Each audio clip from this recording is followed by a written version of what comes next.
a book is without contradictions, that has no bearing on whether it comes from God or not. I've had phone books that are inerrant, but I certainly don't think God gave them. That we believe without understanding. The brother asked a very important question that most of the scholars say that listening to music, watching movies, and most of the television programs, they're haram. So how can we have fun? Let me tell you, brother, at the outset that having fun is permitted in Islam as long as the fun is halal fun. That the standard narrative has holes in it. The Prophet tells us because Satan or the devil sleeps over our nostrils. Those who oversleep and not pray Fajr on time, Satan urinates in their I ears. really do think Jesus was crucified and that he really was dead and buried. He thought that he was a son of God in the sense that he was specially chosen by God. I think Jesus really did think he was going to be the Messiah, the future king of Israel. I mean, that is, after all, why they crucified him.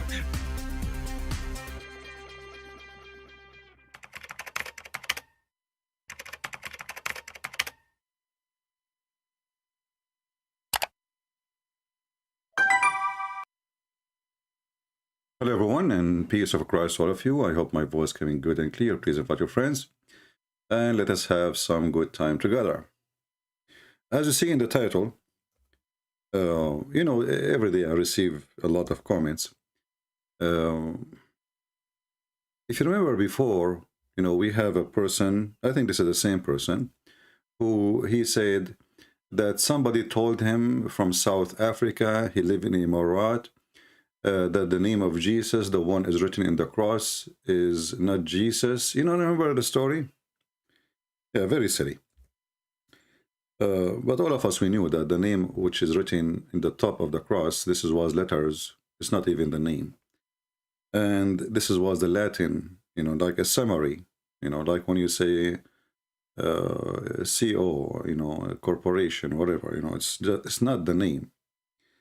But anyway, the same person, I think, he posted a comment, and he is saying, what, Christianity and Islam is the same thing. It's the same thing. So what is different? And he said both of them, they are the cure of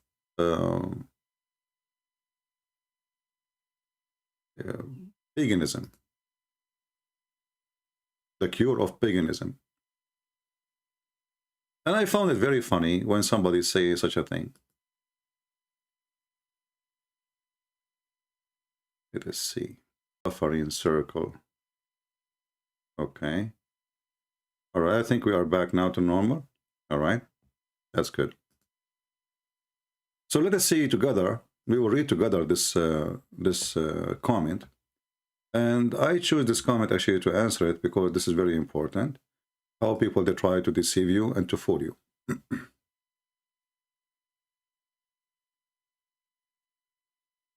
So this is the person. His name is Pax Africana. I find it very funny how somebody is an African even consider Islam for a second to be a religion.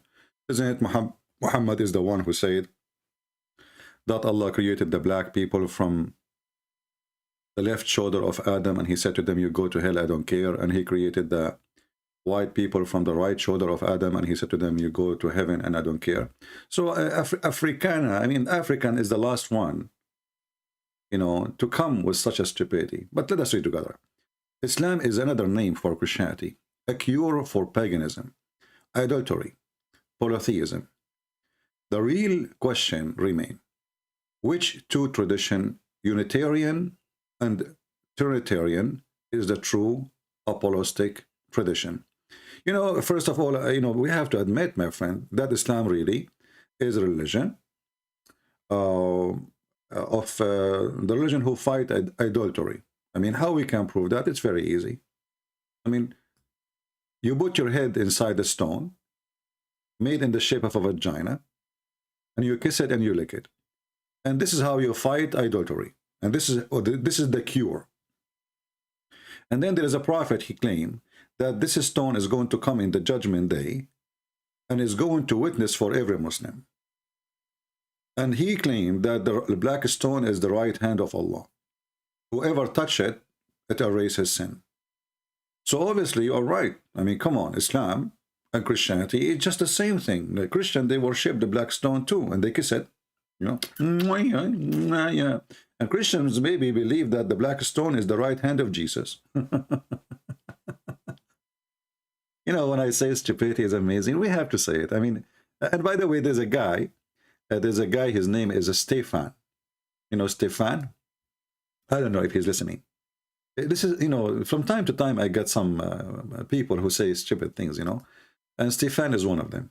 So Mr. Stefan, he said, you know, why you are bullying, you're doing bully to this guy, something like that, you know, why you bully this guy? Which guy? The guy we spoke to him yesterday or 2 days ago. We are not doing bully. If I call him stupid, he's stupid.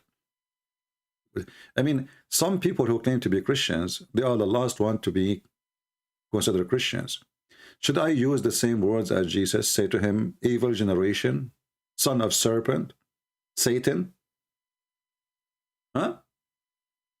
I did not use any of those words. So if you are saying that if I use donkey, stupid, idiot, those are bully, well, obviously you are a certified liar. You are no Christian because you never read the Bible.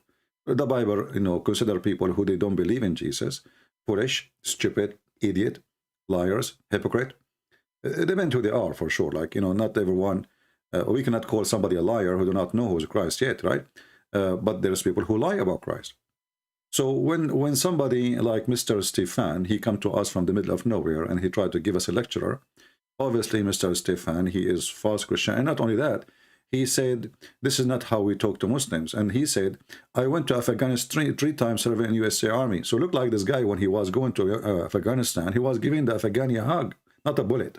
You know, he go there, he's a Christian, he have a gun in his hand, but he never use it because he's a Christian, you know. He don't call them stupid or no. We just give them a bullet. So, you know, there is a lot of silly people who try to school you about how to do things, but they themselves, they never made a Muslim leave Islam. They never made a Muslim accept Jesus.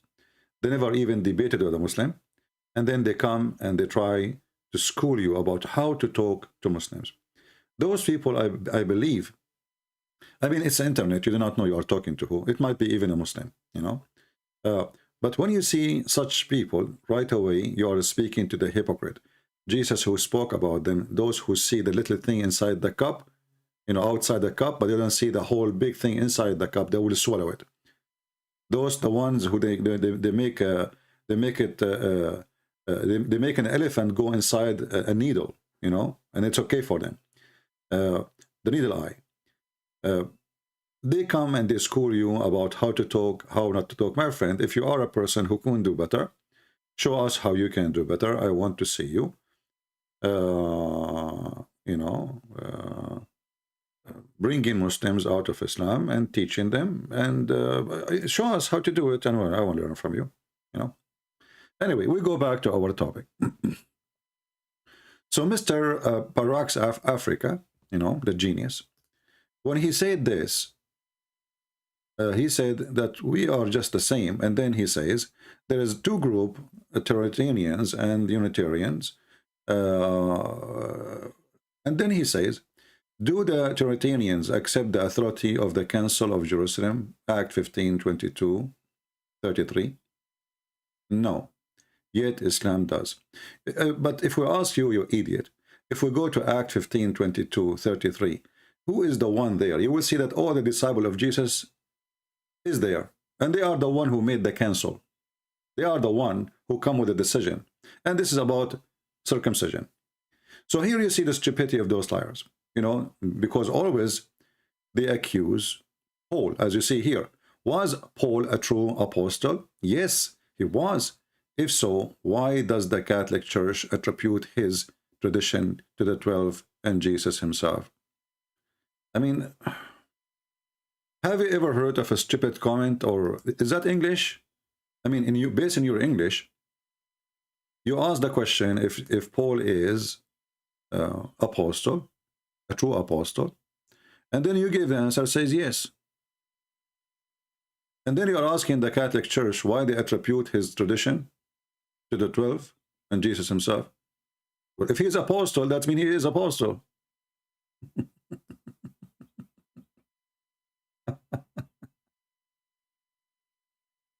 Yeah, boy. Don't get married. Not Stefan, sorry. Pax Africana. Don't get married. Because obviously you are a certified genius. In my book, genius, when I call you genius, that's when you are certified donkey. So you just said he is an apostle, and then you are saying why they attribute to Jesus, well, he's apostle of who? You idiot. As long as he's apostle, that means he's apostle of Jesus. Idiot. And if we go and read, let us open Act 15, you know. It's a good start for today. It's Sunday. Let's read the Bible a little bit so we can laugh at those liars. If we go to Act 15, 22, 33, I think those people do not know what they are reading. And by the way, they choose for you even what verses to read. I mean, why you want to waste your time? You know what I mean? Like, come on, we will choose for you what verse exactly to read, and because they are so serious not to waste your time, but in fact they don't want you to see that they are a bunch of idiots. If you see here, this is simply, you know, when new people they start coming to Christianity, and specifically non-Jews, they start asking, well, should Acts 15. Should they do circumcision? Because they are not Jews. They are not, you know, the order was to the Jewish people, to children of Abraham. Those are not children of Abraham. So should they circumcise? So what was the conversation? Let us watch together. And certain men which came down from Judea taught the brethren, and said, Except ye be circumcised after the manner of Moses, ye cannot be saved. When therefore Paul and Barnabas had no small dissension and disputation with them, they determined that Paul and Barnabas and certain other of them should go up to Jerusalem unto the apostles and elders about this question. And being brought on their way by the church, they passed through Phoenice and Samaria, declaring the conversion of the Gentiles, and they caused great joy unto all the brethren. And when they were come to Jerusalem, they were received of the church, and of the apostles and elders, and they declared all things that God had done with them. But there rose up certain of the sect of the Pharisees which believed, saying, that it was needful to circumcise them, and to command them to keep the law of Moses. And the apostles and elders came together for to consider of this matter. And when there had been much disputing, Peter rose up and said unto them, Men and brethren, ye know how that a good while ago God made choice among us, that the Gentiles by my mouth should hear the word of the gospel, and believe. And God, which knoweth the hearts, bear them witness, giving them the Holy Ghost. Here I want to stop it a second. Do you see what Peter he called Jesus? Did you see what Peter called Jesus? Who is the one who gave Peter the command? God. Who is God? Who is God? This is Jesus. This is from the early church. This is from the early church. Are you with me? This is from the early church. This is not centuries after. This is Peter. So, who gave me the command? God. Which God we are talking about? This is Jesus. If you go back to the comment of this idiot, he said that there is the challenge is between Unitarian and Trinitarian. But as you see, Peter, he just called Jesus God. It's not Paul only. And all the disciples agree with him. Peter is the rock, and I build my church on you. So those liars, they don't even know what they are talking about, and they try to quote for you verses supposedly will defeat your faith. But don't go by their quotation 22:33. Read the chapter, and you will start laughing at their lies. So here, you know, Peter, he declared that Jesus is God, and he gave him a command. And what is the command? Read carefully. Let us continue. Even as he did unto us, and put no difference between us and them, purifying their hearts by faith. Now therefore, why tempt ye God, to put a yoke upon the neck of the disciples, which neither our fathers nor we were able to bear? But we believe that through the grace of the Lord Jesus Christ we shall be saved. Stop here. You see here that Peter is the one who's talking. You see this potato, he is saying that Paul is the one who is opposing the circumcision. Peter is talking, and Peter is saying that Jesus, he taught us that we are saved by faith. You know, the funny thing about Mohammedan, they are the same as, I don't want to use like a word will hurt your feeling, because you know I don't like to hear it hurt their feeling. You know me. I mean, come on, by now you know. But in the Middle East, there is a state where a whore, you know, it's like a saying, a whore. She speak about everybody, she badmouth everybody. Why? Because she want to make all the women in the neighborhood look like a whore, so she will not be the only one.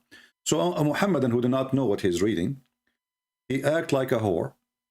He skip all the chapter, and then he select for you a verse or two, and this is the whole chapter. That's it. Don't read the rest. This is a whore behavior. A whore is not only a woman, she take off her panty for sex. It's a man who sell his God, his dignity, his truth and truthful, and he sell himself to the devil. And you see it every day. So you are purifying by faith, and that makes sense. You know, when God, he gave order, command of circumcision, there's a reason. And it's not really your penis will make you go to heaven or to hell. I mean, that will make, if this is true, then that God is silly, you know. But this is not the reason. There's a nation to be known and to be healthy. You know, circumcision is very healthy too. You know, in the old days, when somebody is kidnapped from his tribe, how the family, they will know that this person is from them. The Arab, they used to do a tattoo. They make a tattoo in the face, some in the arm, some in the shoulder. But usually they do it in the face right away. So when even they face each other in the field, they're fighting, right away when you see the tattoo in the face of the person, you don't kill him because you know that this is from your tribe. So the Israeli, they have an identity. They are different. And here you notice that if you go in the Quran, when Muhammad, he says that the Sabian, they go to heaven too. And you might say to yourself, what does this have to do with circumcision or the topic? The Sabian, they have a book, it's called Kanza Rabba. In their Kanza Rabba book, they call the God of the Jews Satan. Why? Because he ordered them to do circumcision.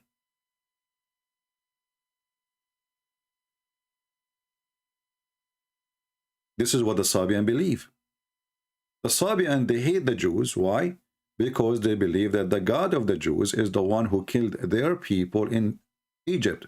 Pharaoh, according to them, he was a Sabian. Surprisingly, you will see that Muhammad is adopting the Sabian to be part of his God. Do you see it? The Sabian, they will go to heaven. You ask any Muslim, is the Sabian people who believe in Allah? Go and read Ibn Kathir, go read Al-Tabari, go and read. You will see a Sabian are people who worship stars. So how a Sabian, who they consider Adonai, this is what is written in their book, Adonai, the God of the Jews, is the devil. He ordered them to circumcise themselves. How Muhammad, he put those things together? In the same time, when we read in the Bible as we see, we will notice that Christianity, all Christians from the beginning, agree that Jesus is God, and we witness to people that we've been given wisdom by the Holy Ghost, and people are saved by faith, not by their penis. Penis is very important in Islam. We have to understand that, because this is a penis cult. But here, if we ask ourselves, this guy is talking about circumcision, and look how much it's important for him, circumcision. But he did not ask himself, then how come Muhammad never gets circumcised? I see some Muhammadan keep saying, I challenge Christian Prince, I challenge Christian Prince. Well, my friend, I will open my sky for you to see how strong you are. The last Muslim who did that, he was out of gas in less than 2 minutes.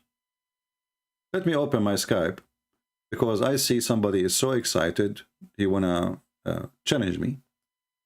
And, you know, I cannot really waste a chance to be challenged. I like to be challenged. Let me open my Skype. I want to see if this is a challenge in the chat or a challenge in for real, you know, we will see, you know. Because sometimes those Mohammedan is like somebody who's screaming in the middle of the street, who want to fight? Who want to fight? Who want to fight? And then one, he said, you know what, I want to see what this guy he can do. I want to fight. The second he said, okay, I want to fight. The guy, he says, well, I just want to see how many people here like are willing to fight. That's all. I don't want to fight anyone. Anyway, so my Skype is open. Mr. Idris, if you are a hero, give me a text. I will call you immediately. So here we ask this person, his name is Pax Africana. As long circumcision is so important, and you claim, as you claim, that Islam and Christianity is the same belief, and you claim that the one who don't accept circumcision or don't practice it no more, they are wrong. And you claim that the Christians should be Unitarian, but as you see, Peter, Paul, Timothy, all of them. And by the way, if you go and see chapter Acts 16, actually, Acts 16, yeah, you will see Paul encouraging Timothy to do circumcision. As simple as that. So you are a stupid liar. You don't know even what you are talking about. But as long as circumcision is so important, how you can explain to me, you potato, that your prophet himself never did circumcise himself? Any Muslim can explain? Any Muslim can explain to us, as long as circumcision is so important, how come Muhammad never did circumcision? You cannot debate Muslims? Are you bullying Muslims? You cannot debate atheists? Well, you know, first, I don't bully anyone, but if you think you are stupid, and then the second I say to you, you are stupid, this means you believe in yourself that you are stupid, then you think this is a bully, this is your problem. But as long as you are saying you are an atheist and we cannot debate you, my friend, you are a person who believes that you are a monkey.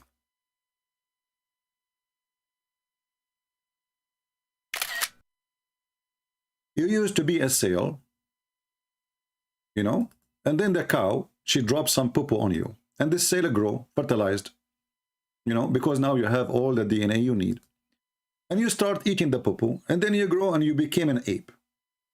And you are saying to me you cannot debate an atheist? I mean, a person who want to debate me to prove to me that he's an animal. I agree, you are. The second I say to you, you are an animal, you get upset.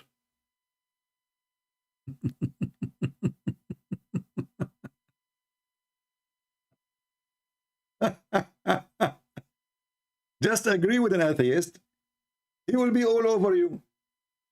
He tried to convince you 24 hours, 7 days a week that he is an animal.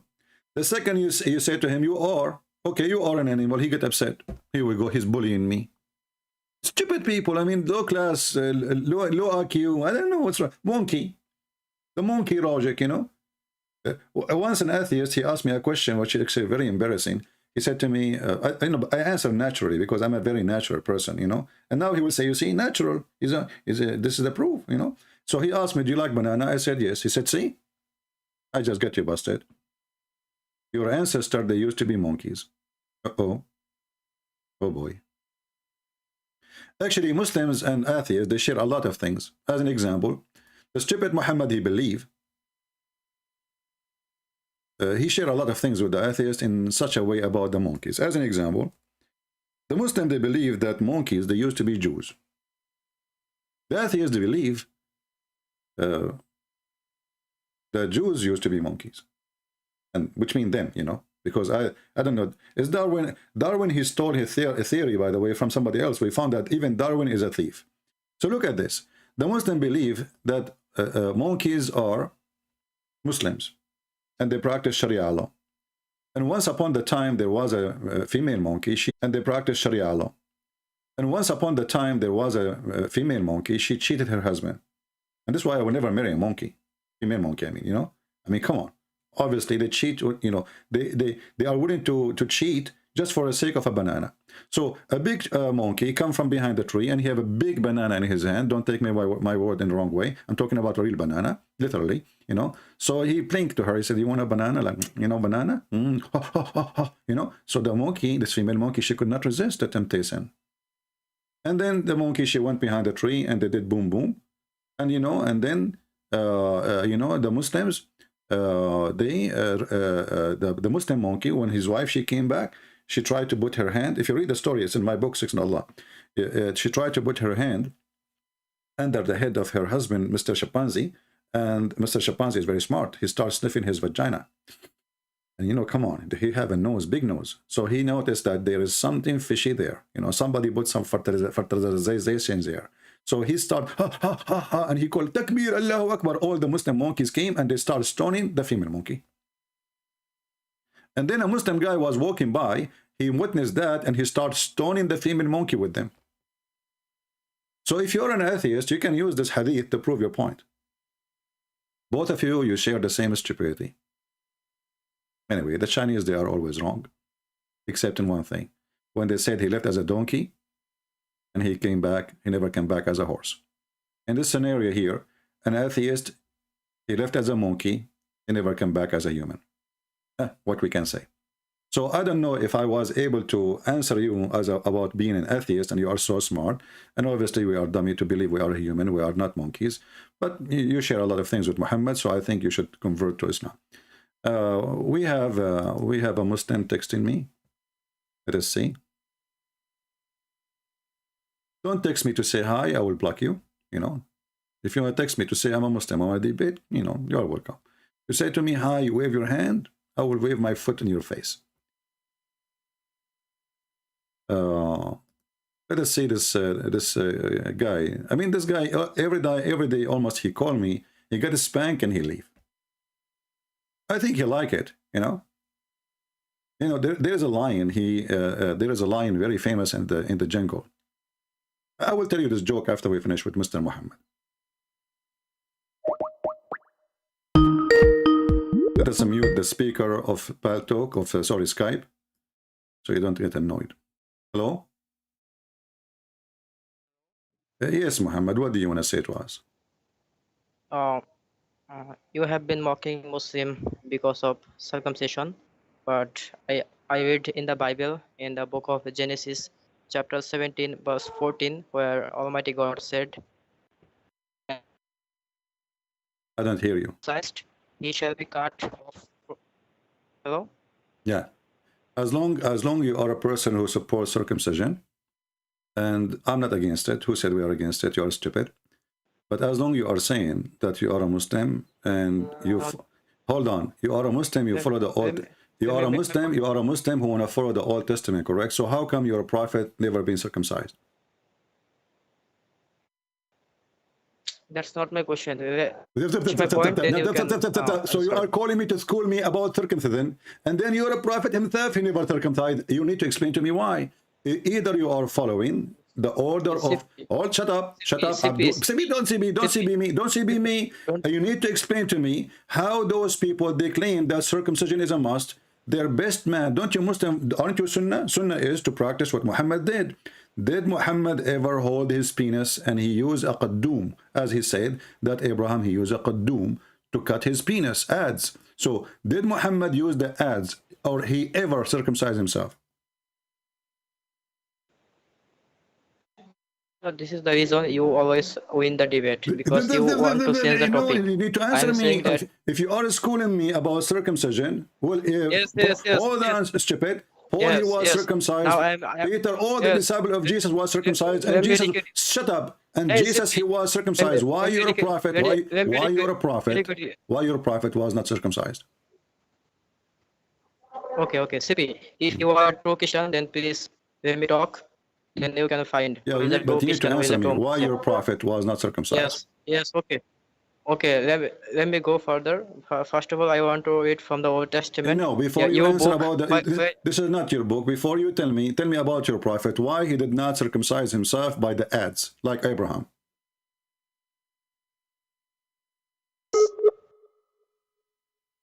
So afraid of your book. I do Why not you're a understand. prophet did I don't not think you are Christian. circumcise? Is your a Sippy, prophet? why are you listening? Shut up. Why you're a prophet did not circumcise himself by an ads like Abraham? Sippy. CP, I you have know, to say that you are go. finished. Just let your dad talk to me. I mean, you see how stupid they are?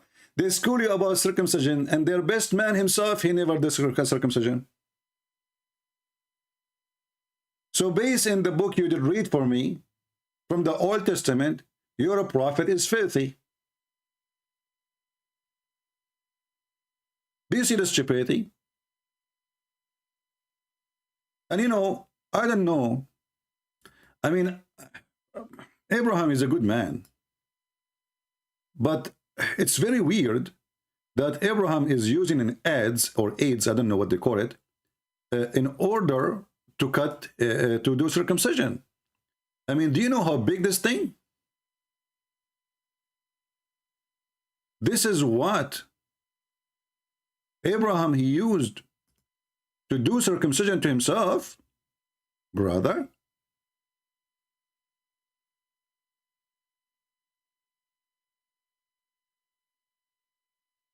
You know, I don't think Abraham, he have a penis of an elephant.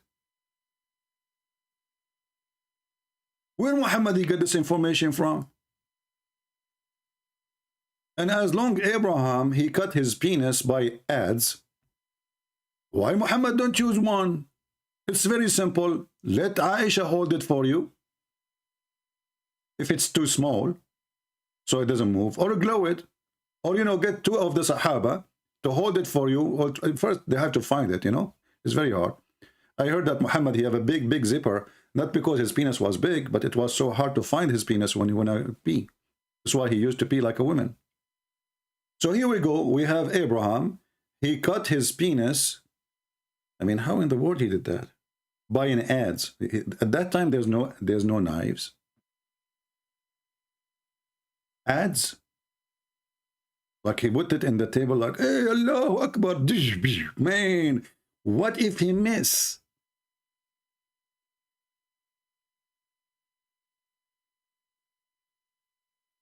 Only in Islam, religion is about penis. It's a penis cult. This is why their prophet, he promised them when they go to heaven, their penis will be endless.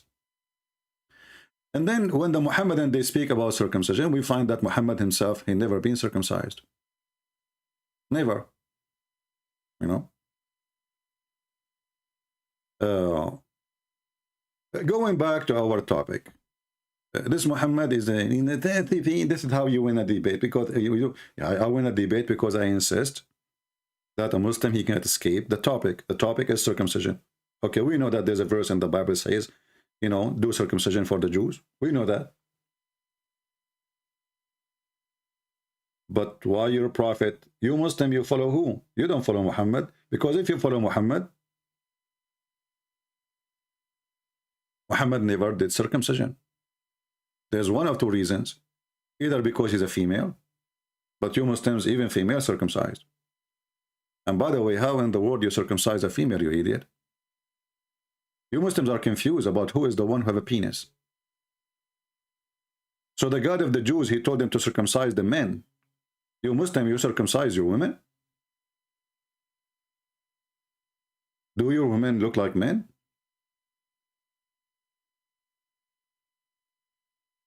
Going back to this potato, peace be upon him.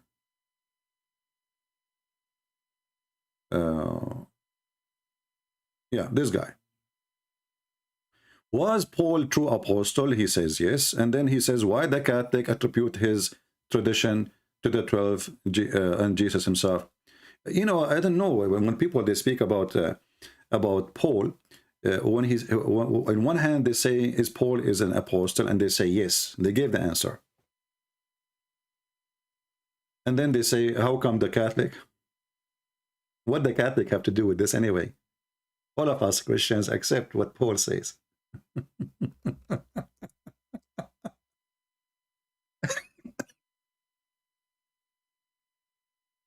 And then just to show you that we don't want to stay with this idiot for long. And then he says, Paul rejects circumcision for the Gero-Roman convert. Yes, first of all, he did not reject, he and all the disciples, as you are the one who quote for us, chapter 15, or Act 15, it says all the disciples agree that they should not, and they do not need it, because we are saved by faith anyway, and by the grace of the Lord. But here you see the hypocrisy and the lies of those people. You will see that he said that Paul, he rejected the conclusion of the first council of Jerusalem, which is very weird to say, because it's all the disciples agree that the new convert, they do not need to do so. In the same time, he says, as he did to the council of Nicaea. But as I know, Paul was not there. I mean, when the council of Nicaea was made, Paul, he did reject the council of Nicaea. That's deep.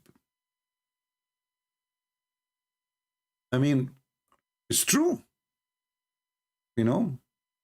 Yeah, the council of Nicaea, my friend. Paul, he rejected. And here you learn how you can take your knowledge from Abdul. As I know that Paul, he was like, he lived in the, I mean, there is only about 300 years difference between him and the Council of Nicaea, only maybe. Look like Paul, he was living for hundreds of years, and we do not know.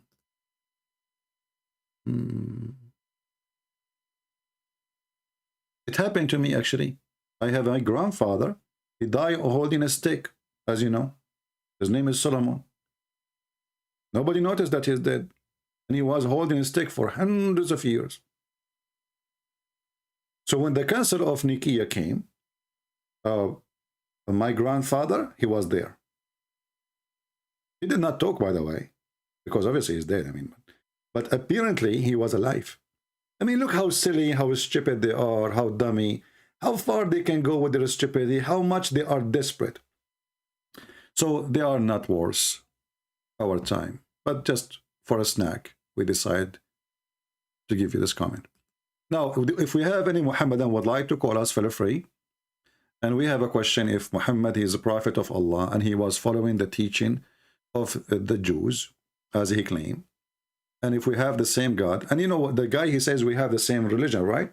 Well, our belief, our God is a spirit. Is the God of the Muslims a spirit? If we have the same, if we are the same religion or the same belief, then their God have to be a spirit. Allah is not a spirit. Ask any Muhammadan. Allah is not a spirit. If we have the same God, we should have the same nature of God, and we should have the same heaven. The heaven of the Muhammadan is nothing but effing. Go watch my debate with the Muslim. When I ask him, Allah, he says in the heaven, whatever you wish. What if somebody he wished to F you? He said, so what? What if somebody wished to F Muhammad? So what? What if somebody wished to F his mother? He's sick. So what?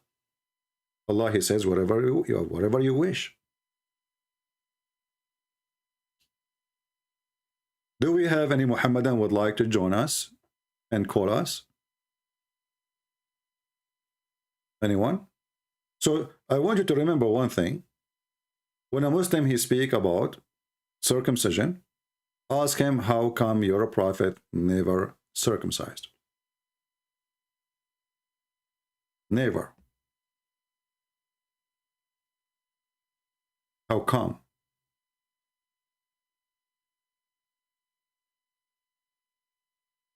Any Muhammadan? We have this person, he says, Christian Prince, you are a great debater. It is time for you to come out of the hiding. My friend, I can say that you have a mental illness, and you, each time you come here, you say the same word. I think this is what your wife, she said to you before you sleep. You have a great penis. It's time to make it come out from the hiding. This is why you don't have kids. Idiot. How I am in the hiding and I'm publishing my books and I'm speaking to public, making seminar, speaking to millions of people. It is you who is in the hiding, you potato. I am a great debater and you are just a robe. And you are a useless robe. Do we have any Muslim here who would like to talk to us? I mean, where those people come from with this stupid comment and great debate? I mean, come from the hiding. Who is hiding? What do you want to do? I mean, if I open the camera, what that will do for you? You like to see me? Eh? Do that make you excited? Hippie? Stupid people. People here are lining up to listen to me, what I will say, not how I look like. None of us saw Jesus. We never saw him. But we read his book. And we believe in him, but we did not see him. So only silly ones, they say silly words. So come out of your silly stupidity. Do we have any Muhammadan? Anyone? You know, people, they sometimes they get surprised about how, let us say, harsh I am. But I find it the easiest way to show a person how stupid he is to be harsh with him. You know, I don't sugarcoat things as it is. I mean, you say stupid things, I will shower you. Try me. I don't care how you feel. So, do we have any Muhammadan would like to call us or join us? Abu Sajid. Okay, Abu Sajid, I'm going to explain to you the question, but do you, Your Majesty, do you feel strong and confident enough to go and call me and ask me the question? What do you think, guys? We have a Muslim. His name is Abu Sajid. I don't know how you can be Abu Sajid, because obviously he is a Sajid. Do you know what Sajid mean? The one who is bowing down. So how he is a bowing down, and you are his father. If he is bowing down, this means he never been in the belly of your wife. But I will answer your question if you are brave enough to call me. However, even if you aren't brave enough to call me, then you are going to force me to answer your question. Everybody will laugh at you. Choose one. Which one you want? Choose one. Abu Sajid, do you like to text me in Skype and I'll talk to you? I want to see if Abu, you know, in the Middle East, they call like Abu is supposedly, he's the man, Abu, you know, but none of them have men and kids. Muhammad himself don't have kids.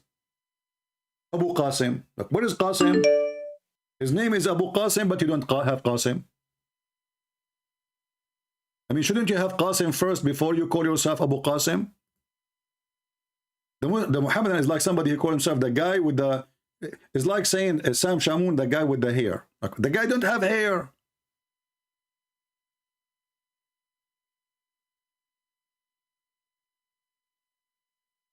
This guy is trying to call me, and he is a Christian. Let me block him.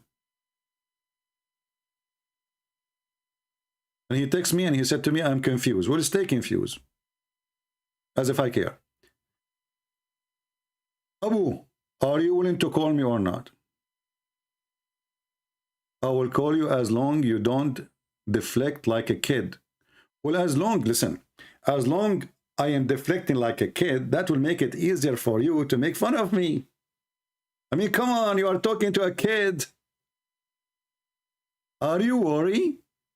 that someone you say he is a kid is going to make you look stupid? That doesn't make sense. Text me, Potato. Be the man.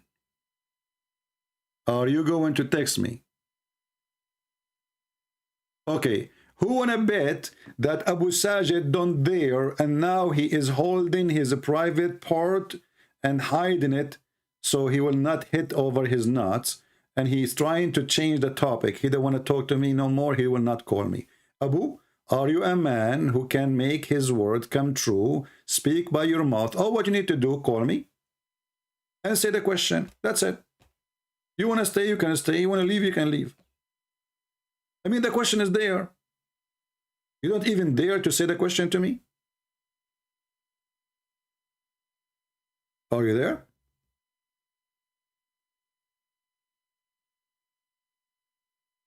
Okay, I will change your name then to Abu Fart. So Mr. Abu Fart, he made a fart. He said, explain to me, explain why your God had to sacrifice himself to save you from himself. First of all, can you show me where in the Bible it says that God had to sacrifice? Can you show me where it says he had to? I will give you 20th century from now. You are a potato like your prophet. You say words, you do not know what you are saying. And then you said, to save you from himself. I will take your logic. So, if God, he ordered us for something, he should not sacrifice to save you from himself. That's deep. Abdul, let us open the Quran and then everybody will be dying laughing at you. Is it your God? He sacrificed to save you from himself. And this is a story, Muhammad, as usual, he stole it from the Jews. Read with me and laugh. It says here,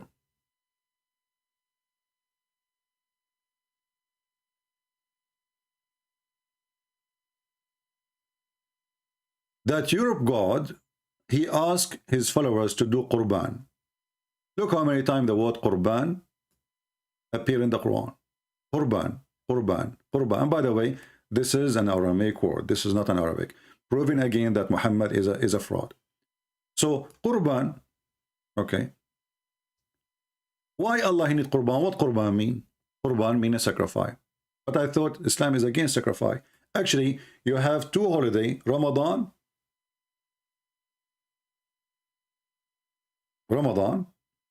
and the other one you call it Adha, but both of them they are Adha, which mean Qurban, sacrifice.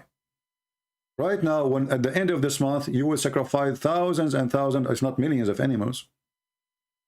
Qurban.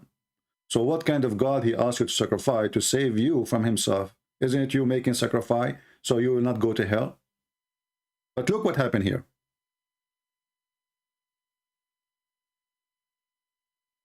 Allah,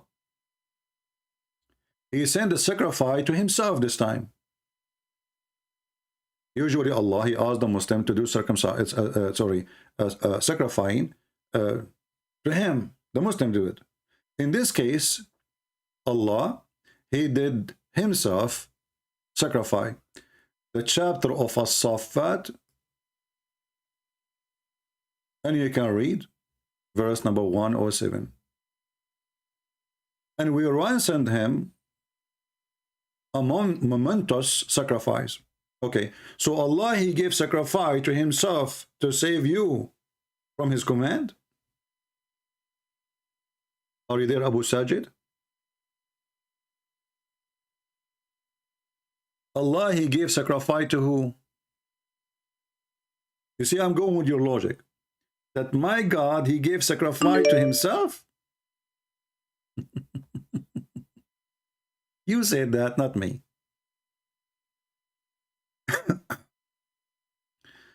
Let us see if we have a Muhammad in here.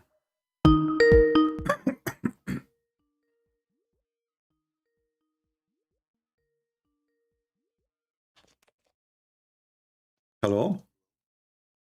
Hello? Yes, my friend, you are live on air. How are you? How are you? I'm very good. Why you are changing your voice? What do you mean? I don't know, your voice, you are changing your voice, obviously. This is my voice. Oh, okay, so what do you want to say to us? Are you watching the topic? I just want to say, like, just stop preaching, man. Ah, okay. Do you like to read the Quran for me? I read the Quran every day. Okay, chapter 5, verse 14. Can you read it for me? Which one? Chapter 5, verse 14. Okay, hold up. Hmm.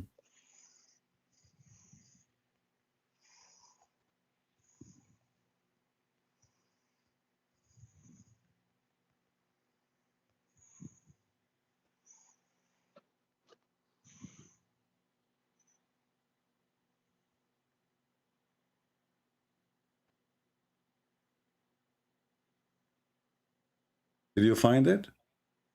Give me one sec.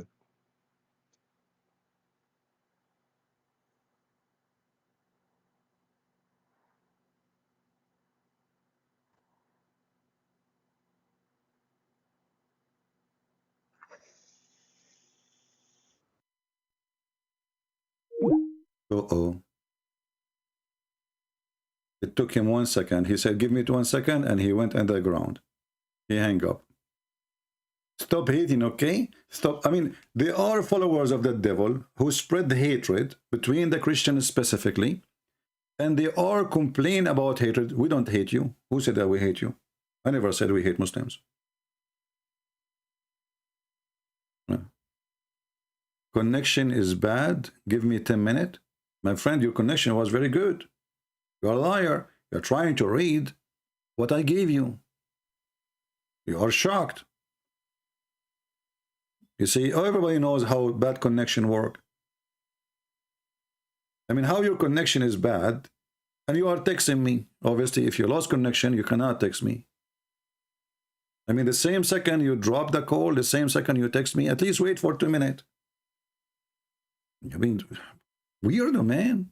But he opened this chapter, he see how stupid it is, and how stupid Islam is, and how hatred Islam teaching is spreading. And then he said, let me drop the call. Otherwise, I will drop dead if I keep talking to him. So we go back to our previous topic. As long as Abdul, he is gone. Allah, he gave ransom to who? Any Muslim would like to help us? Allah, he gave ransom to who? Abu Sufyan, are you there?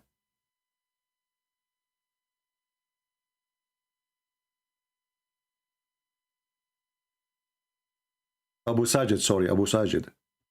Are you there, Abdul? Allah is giving sacrifice to himself to save the son of Abraham from himself?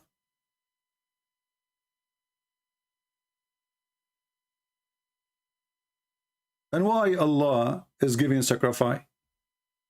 And why he called it a great, momentous, I don't know if I'm saying the word, momentous. I think the English originally used to be Greek, isn't it? Like Octavius, Sancosius, you know? Momentous sacrifice, like what the heck? What kind of sacrifice is a crucifixion? What kind of a sacrifice is slaughtering your own son? As long as you are speaking about sacrifice. Secondly, you stupid idiot, Jesus never asked the Jews to come and kill him. And this is how we get them busted. If you open your Quran, you stupid idiot, you will see that the Jews, they plan to kill Jesus. It's not Jesus. He said, hey, Jews, hello, come and kill me, man. And by the way, don't forget to crucify me, okay? I like crucifixion. You are a stupid mental like your prophet. I mean, if you want to make a lie, Muhammadan, come with a lie which fit with your Quran.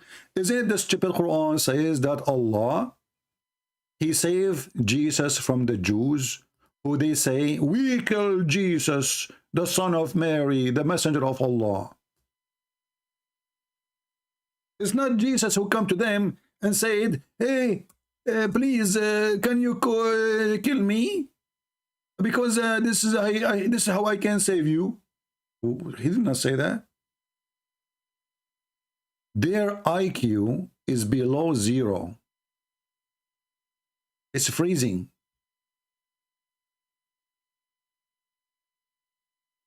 Do you see it?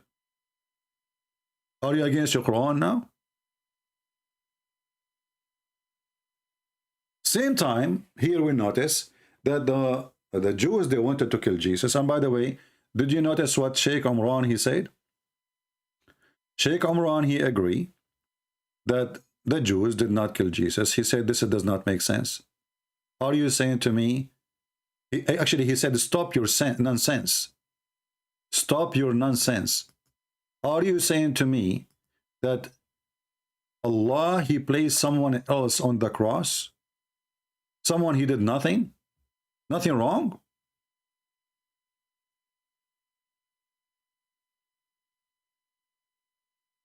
Let us go to the video of Umran.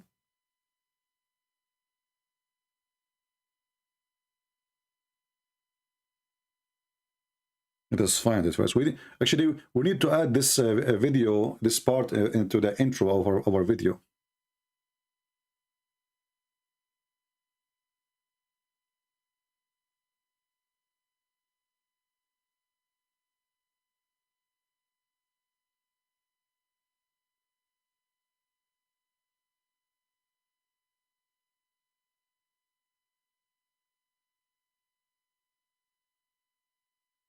He said, stop your sense. Stop your nonsense. Nonsense. Stupid religion. Stop your nonsense. Watch with me and laugh.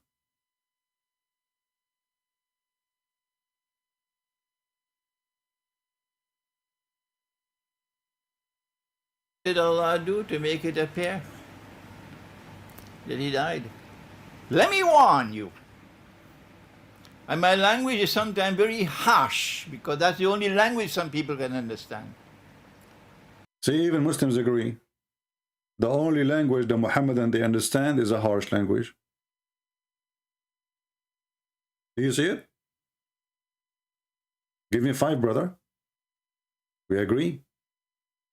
Here we go. And finally, we find something we agree together about. Those people, they agree only with harsh language. If you speak to them in different language, they don't even listen. Abdul is what you can say. Okay, continue. Let me warn you. Warn us about what? Well, about what exactly? What did Allah do to make it appear Make it appear. that he died? Let me warn you. And my language is sometimes very harsh, because that's the only language some people can understand. Don't come with this nonsense. Because it is not only pathetic nonsense, it is absolutely sinful to say that Allah, wa na'udhu billah min hadha, Allah caused someone else to take the appearance of Nabi Isa alayhi salam, and that innocent man, innocent because he never claimed to be the Messiah, he was crucified. Wait for judgment day with that. Nonsense! Nonsense, you idiot! Nonsense!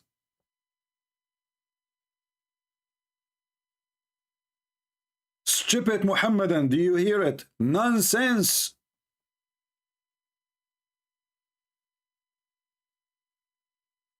And not only that, where the Muslim brought the story from? I challenged them to tell me where they got the story from. Tell me where your nonsense coming from.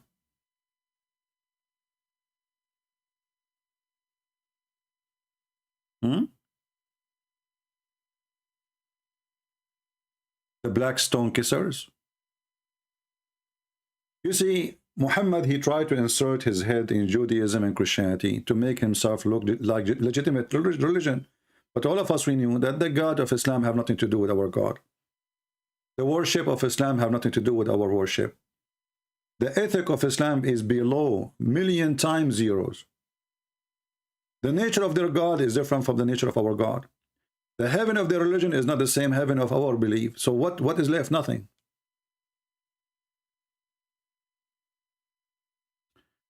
I have a question. I am a Christian, though. Your name is a Christian, though. Okay. Nice to meet you. This is the first time I see somebody, his last name is though. Okay. Do we have any Muslim here would like to call me and tell me something good? This guy, he says, give me 10 minutes. My connection is bad. Well, 10 minutes is gone. Still, he is not texting me back. Look like the connection will stay bad for the coming century.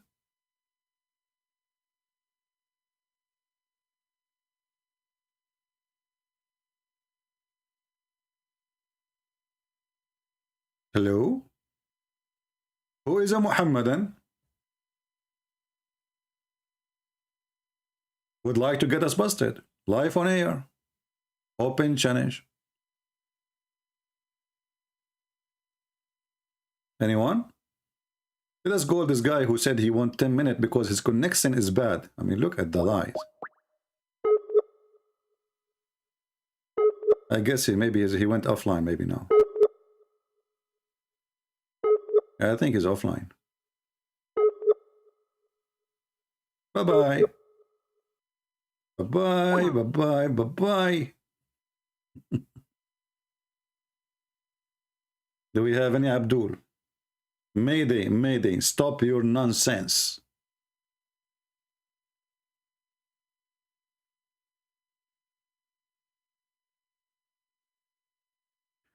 "70% of the Quran verses you have debunked are not included in your book, The Deception of Allah." Well, my friend, my book, Deception of Allah, is just to give you a great tool to refute Islam. It's not to write about every verse in the Quran. Otherwise, then I'll have to make a book like 10,000 pages. When we write a book, you know, there is a book is written like fast food, you know, like a sandwich. Like, you know, our brother here, Sheikh Umad, he made a video, I don't know if you watch it, a mix, you know, mix, which is a summary of the barbecue we did last time to this guy, he called himself Perfect Dawah. So my book is not like that. My book have a lot of details you never heard before. But we cannot cover all the details in a book anyway.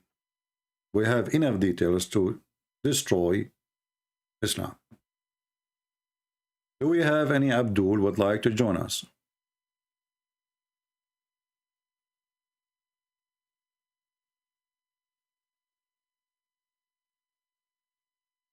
Anyone? Who is a Muslim would like to join us?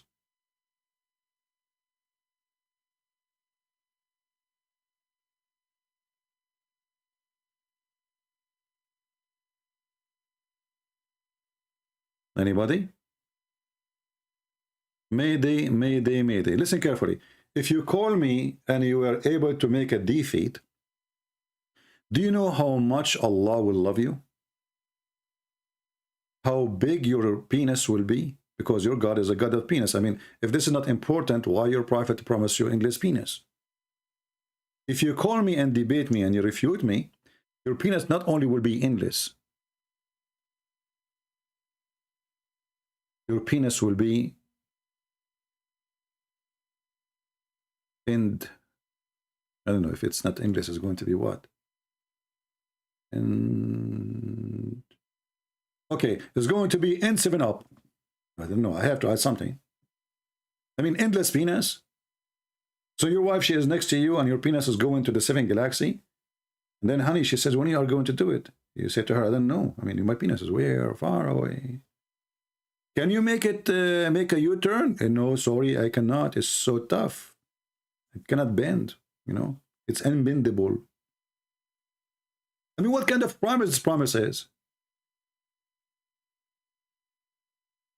Even the promise is beyond stupidity. Not only the story is beyond stupidity, the promise is really, really stupid. I mean, my wife is here and my penis is there. Okay, honey, where is your penis now? I have no idea. Do you have a GPS at the tip of it so we can find out in the map? Oh, it's endless. There's no satellite can cover it. You know what? What if your penis went to Russia and the army of Russia of Karadrov, they are a bunch of thieves, and they start cutting it off pieces and make sausages? As you see, Putin, he sent them to fight in Ukraine and they have no food with them. A bunch of thieves. What if your penis went inside the rivers of the Amazon? Do you know what kind of fish there is in this water? I mean, they eat everything. Literally. I don't know how much exciting the news is to have an endless penis, but that's really scaring the hell of me. I don't want to have that. Do you know what the communists in China, they can do with your penis? I mean, those people, they eat everything there. Turtle, chicken, I mean, you name it. Chinese restaurant, you know, just go there, they eat anything. Your penis go to Beijing. I mean, even the name of the capital is called Beijing. You know why? Because, you know, your penis is a B and gene. Will be a gene in their, you know, barbecue. Do we have any Mohammedan? He want to convince us that Islam is a true religion and Muhammad is a true prophet? Look like today we are out of customers. Anyone? The title of the topic today, no, the title is supposed to, we and Muslim, we have the same religion. I mean, can you believe it? That we and Muslim, we have the same religion? Also, this is what one Abdul, he said. And look, this is Zakir Naik, he put his head inside the black stone. Yeah. I mean, how disgusting, how stupid, how false. To believe that God, he sent the stone. Who sent the black? Do you remember the conversation I had with the Muslims called Convert to Islam something? So I asked them, brother, I have a question. I did it live here with you. You remember? So I asked him, I have a question. Why Muslims kiss the black stone? The guy took him like 5-10 minutes to answer. And he says, because it's holy. And then I said, why it's holy? He said, sorry. Why the Muslim kiss the black stone? He says, because the yeah, because it's holy. I said, why it's holy? He said, because the Prophet kissed it. I said, why the Prophet kissed it? He said, because it's holy. We kiss it because the Prophet kissed it. Why the Prophet kissed it? Because it's holy. And why it's holy? Because the Prophet kissed it. Any Muslim can tell us why you Muslim put your head inside stone in the shape of a vagina. And by the way, I'm not making things up. This is stone, according to Islamic interpretation, was a vagina. Women, they used to put their hand over their vagina when they have their period, and I can show the reference. And they place their hand in front, inside the black stone in order to get fertilized. And you know, just to make it more simple, in case you do not know, there's nothing left of this black stone. I mean, this is here showing you that Islam is a fraud. How this black stone is going to witness for us in the judgment day. And nothing left of it. If I go right now and I search for the black stone, let me do that.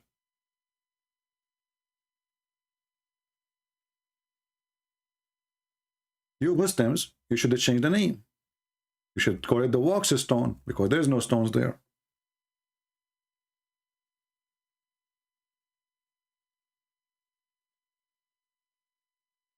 Look with me.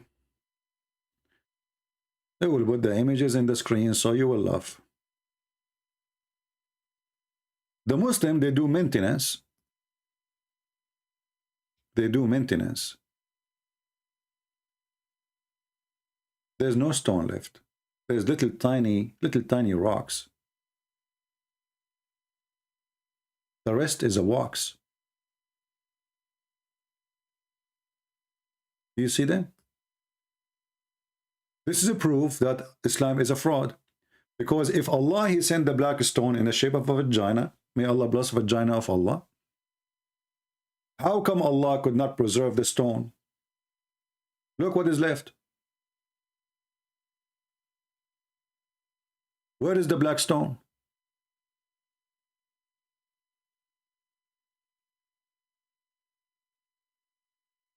Little tiny rocks, and the rest is wax. So when the Muslims, they claim that they are going and the black stone will witness for Allah in the judgment day, well, shouldn't Allah then preserve the stone?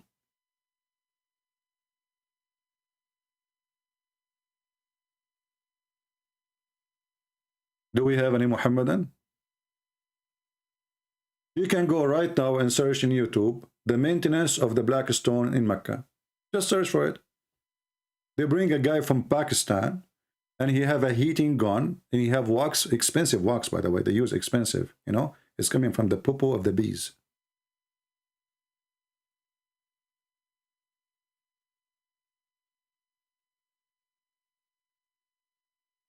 Any Muhammadan? And then you ask the Muhammadan, okay, why Allah he sent the black stone? And then every one of them, he will give you a different story. As usual, nothing new, you know, every one different story. And then they say that, do you know that Allah, he chose the location of the Kaaba?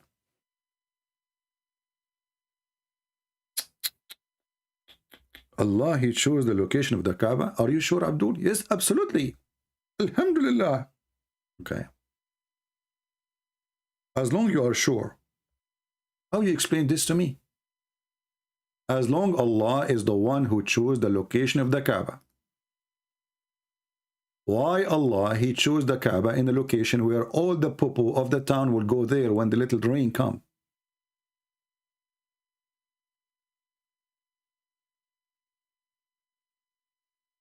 Do you see it?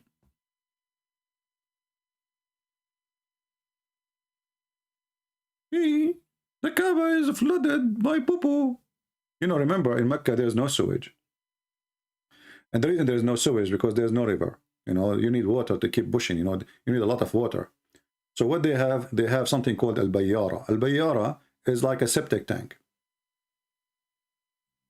So when a rain happened, which is not always happen, it's a desert, as you know, all the poo in those holes in the town will come out, will float, because poo float, mashallah. You know, like in case you are dying something, you know, there's a flood happen, hold yourself with some dry poo and you float with it. Alhamdulillah. And then all the dirty water will go down to the lowest part of the town, which is the Kaaba. So how Allah is the one who chose the location? And look at this guy. This guy is taking a swim. This guy is taking a swim. Look at this.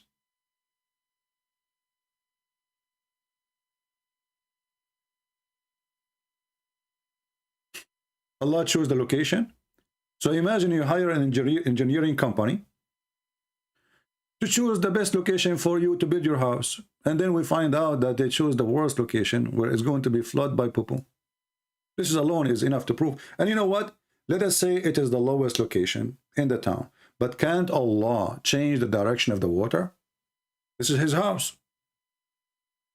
Can't Allah save his house from the poo flooding? It's just a question.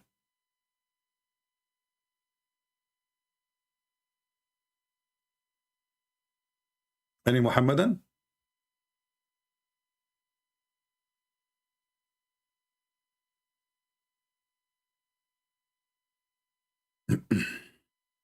Anyone?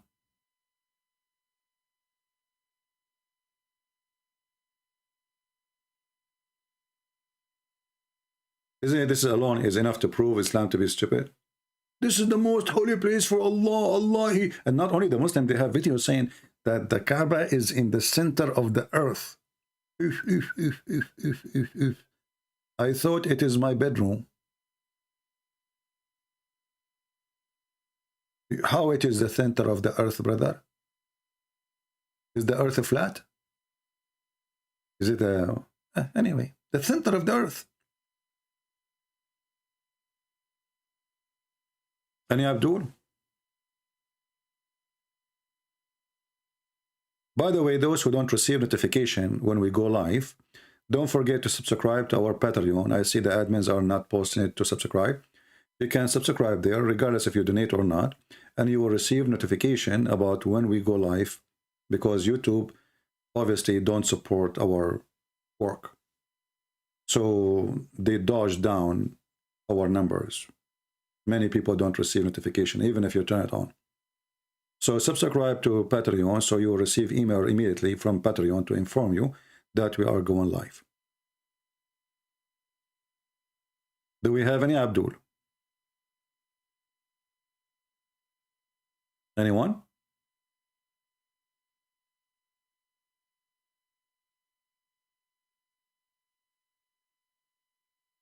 Anyone? What is the brave, you know? What happened? What is the proud Muhammadan? Islam is amazing religion, brother.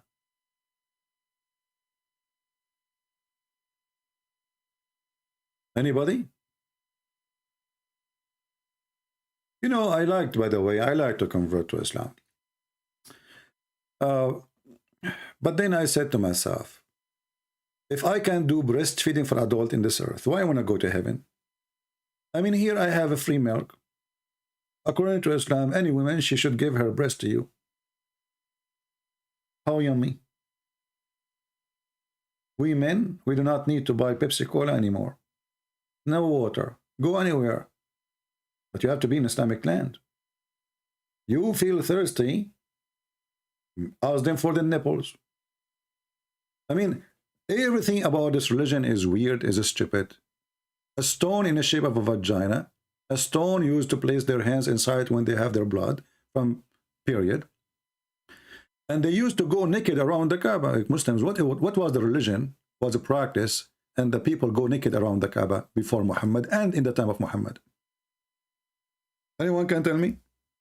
And why Muhammad never spoke, not even a single verse in the Quran against it? Any Muslim can tell me why?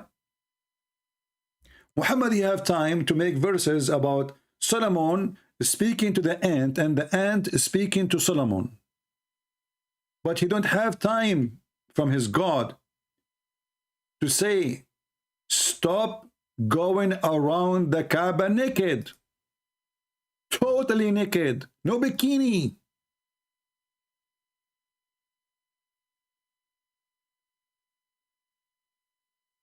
No bikini. In the state of nudity.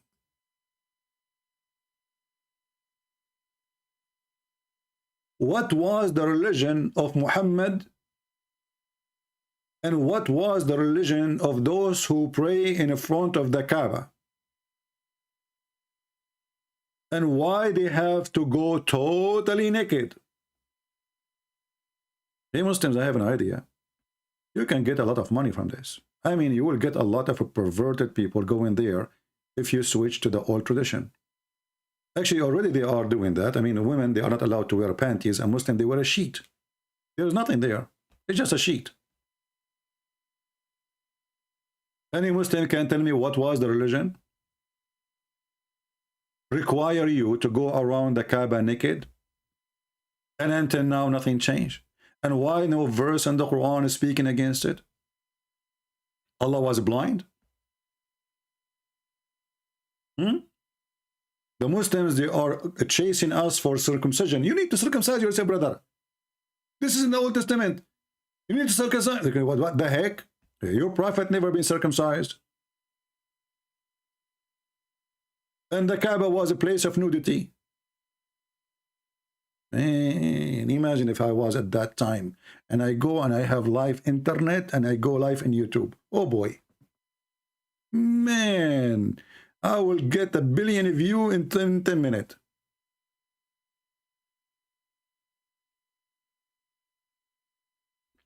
You will see women, they are walking around the Kaaba and it says, and each time they see that, oh boy, look at this guy. Oh no.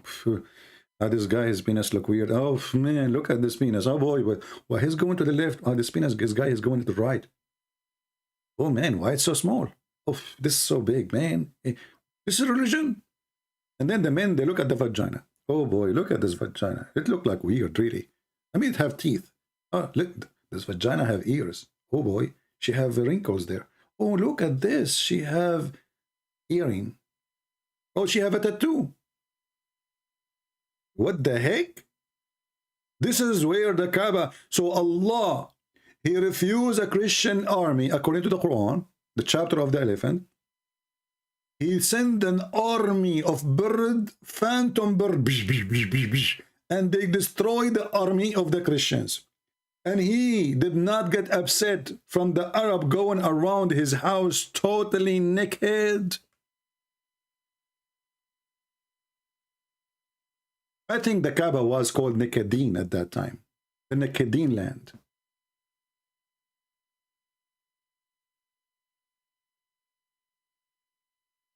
Do we have any Muslim? Why you people are laughing? This is reality. Come on. Imagine yourself walking there and you see all those scenery, you know, like penises moving like, you know, right and left, you know, and women, vaginas, and, you know, look at her ass. MashaAllah, alhamdulillah. This is big. This is bigger than my TV. Alhamdulillah. You know? Why they were going naked? Who wanna volunteer to tell me what was exactly the religion is a practice and Muhammad was following it? Remember, we have Sheikh Uthman, may Allah bless his tomato sauce. He said that Muhammad, remember, Muhammad was from Quraysh. He is not Abrahamic and they are pagan.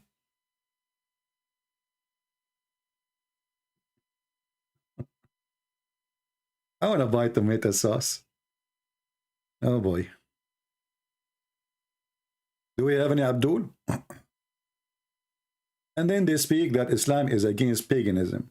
This is the Kaaba, the most filthy place ever. And not only that, if you go in the, I mean, this Christian prince, he keeps saying to us, not only that, and then he got us with something really scary. Look at this. The Muslims in the time of Muhammad, they witness that we as an Arab, we used to worship stones. Worship what? Stones. And if we find a stone better than the stone we are worshiping, we throw the previous stone and we worship the new stone. Read it. This is Sahihul Bukhari. Like, what the heck? Yes, this is Sahihul Bukhari. We used to worship stones.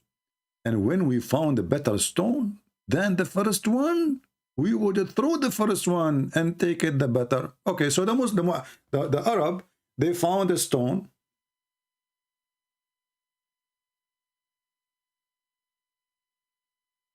Better than previous stone, the black stone. It looked weird. It's a meteor, maybe. We worship the stone. It's in front of you. And not only that, should I continue? I mean, this is English, man. This guy, he keeps saying to us, not only that, and then he throw some dust on us. By the way, how many of you here is first time?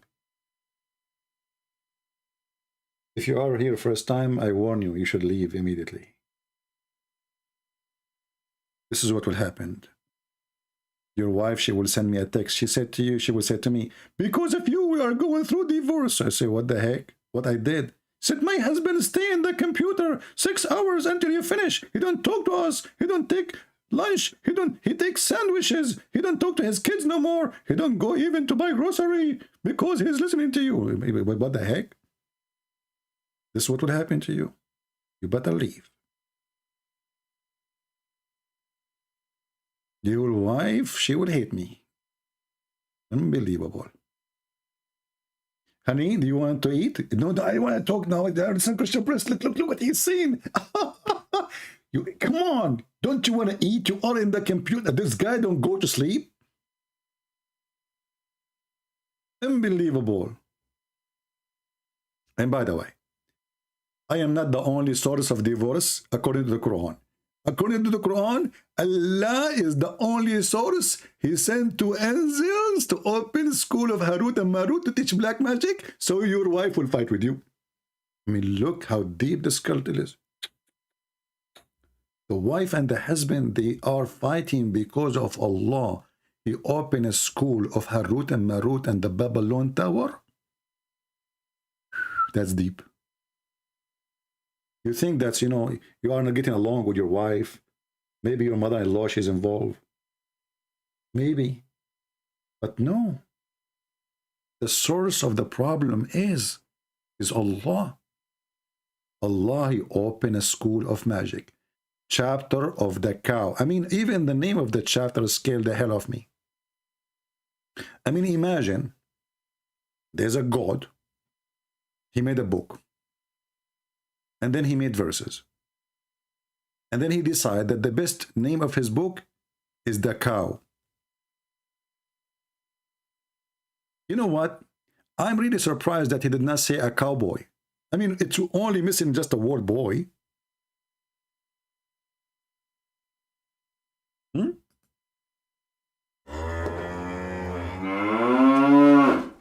Muslims, why in the chapter of the cow, the story of the black magic is located? Shouldn't you have different chapter for this? I mean, call it the chapter of the Babylon. By the river of the Babylon, where we sat down, hey, hey, we will. Like magic in the Babylon, things is getting more exciting now. So, and when those angels, Harut, and look at the names of Harut and Marut, I love their names. I mean, look at this. Harut and both of them, what the difference between Harut and Marut? I don't know if you notice with me. The first letter, H and M. And this is a name of a clothing store. You can find it in the mall. HM. You see where they stole the name from? I'm telling you, everything, every business is successful in the world today is coming from the Quran. HM. Harut. Marut. Look how musical it is. I think they are twin, aren't they? I mean, their daddy, when he gave birth to them, he said, what I will call them, what I will call them, what I will call them. M. Okay. Okay, this is the like initial, but I need to, and then Ut. Okay, Ut. Yeah. So Ha, Root, and Ha and Ma, Root. Makes sense. This is deep, by the way. This is very deep. Here you study how to analyze information. Okay. And the Muslims, what Harut mean and what Marut mean? Somebody can tell me? I will shave my 28-meter beard if you can tell me what Harut mean. And where they are coming, and why Allah he sent them in the Babylon Tower? What about John Kennedy Airport? Anybody tell me why it's the Babylon?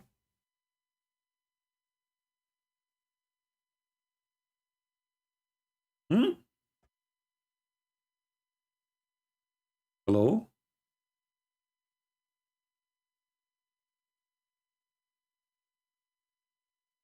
I'm sure those who they are not here first, I mean, they did not come here, they are surprised about how stupid this religion is. But if you have a friend, the Muslim, they fool him, they convert him to Islam, etc., let him contact me so we can help them. Same time, if you have a Mohammedan, he tried to fool you, try to convert you to Islam, challenge him to contact me. Tell him, if you can beat this guy, you got a point. What do you think, guys? If you can prove to us that Islam really even a religion, Islam is not even a religion. Islam is a cocktail of fictions and stupidity. Hindus, Buddhas, Christianity, Judaism, Shingoism, Trumpism, Bidenism. By the way, Biden, he was in the Himalaya with the president of China. Did you hear it? Me and the president of China, they were in the top of the Himalaya. When? I mean, even Muhammad did not make that poo-poo. Oh, Muhammad, he did, actually. Muhammad, he went to the top of the mountain like Biden.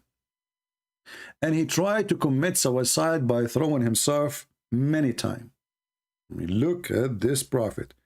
How confident he is and how much his personality is stable. I mean, he is not suffering from mental illness, obviously. He decided to kill himself by throwing himself from the top of the high mountain. Hold on, Muslims. I mean, there's many ways to kill yourself. Why Muhammad, he decided to climb all the way? I mean, why you don't do it in the house? Go to the kitchen, get a knife, kill yourself. Why he need to throw himself from the top of the high mountain? I mean, why you need to walk all the way to hike to the top? Anyone? Look at this. The divine inspiration was also opposed. What the heck? You know, first time I start learning English, like I bought a recorder, you know, it says paused. I click in it, or I push it, and then the music stopped, paused, you know. But I never thought that Allah, He used that to click too.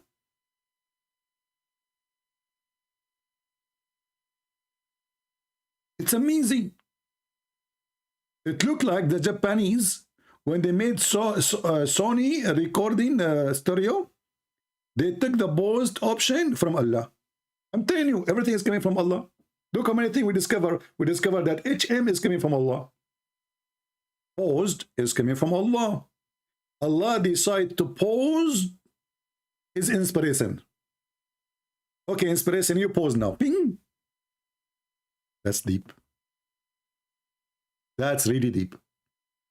I'm going to copy this and save it for my dictionary. So in the future, if I make a book, I will use it. You know, I hope nobody notice that, because this is validation of the Carberry right. You know, the copy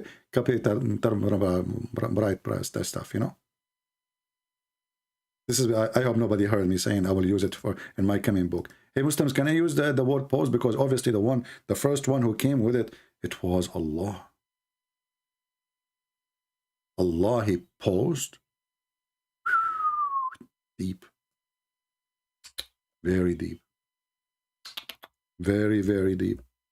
I mean, it doesn't matter how many I do. This is a Middle Eastern, by the way, Middle Eastern style, like you know, something wrong happened. Like it's like a chicken, you know. Yeah, but anyway, as you know, that Prophet Solomon, he learned the language of the birds. True. And if you don't believe me, I did learn the language of the birds too. I went to the same school.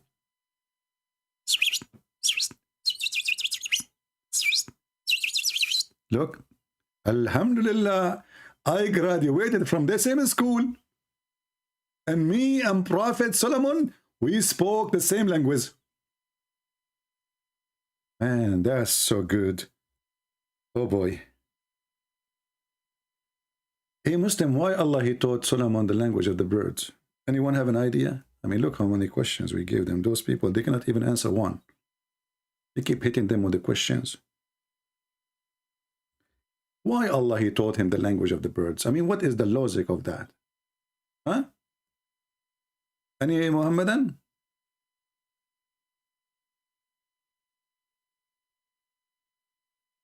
You don't believe me? I speak language of birds, huh? Ah, you don't believe me. I feel sorry for you. I went to the same school. Remember, I'm a Middle Eastern, and Solomon is my cousin, all right? And I asked my grandfather where Uncle Solomon, he went to learn the school, the speech of the birds. And then I went there, and Mr. Turkey, he was our professor. You know, I don't know what he's saying in the beginning, but after that, I start learning, you know. It took me some time, to be honest with you. And, you know, my teacher, he lost all his feather in order to teach me one word. I mean, the guy, he was getting naked, literally. He was ripping himself apart, trying to teach me how to say hamburger. And I keep saying Dumburger.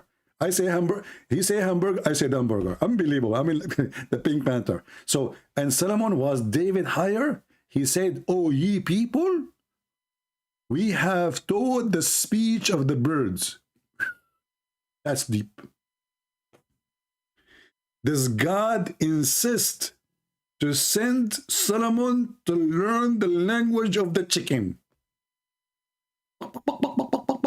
Unbelievable. And even the ducks, walk, walk, walk, walk, walk, walk. All the birds, you name it. Turkey, chicken, walk, walk, whatever you want. He speak it all. With all accent, don't forget the accent. Because the chickens from Africa, they have different accent from a chicken in Iraq. Hello? Come on. Maybe in the same town sometime, you know, people have different accent. Chicken are the same. He learned all the language of all the birds, and he speak all the dialect and all the accent. You Muslims, anyone explain to us? So you come to us and you speak about God and science. I mean, look at this madness. What is this? Why God, he taught Solomon the language of the birds? Hit me with the answer. Can you, Abdul? Would you marry an Arab Middle Eastern woman? I mean, guys, look, hold on. This is a serious question. Look what we are talking about. We are talking about the language of the birds. And somebody thinking, would you marry a Middle Eastern woman?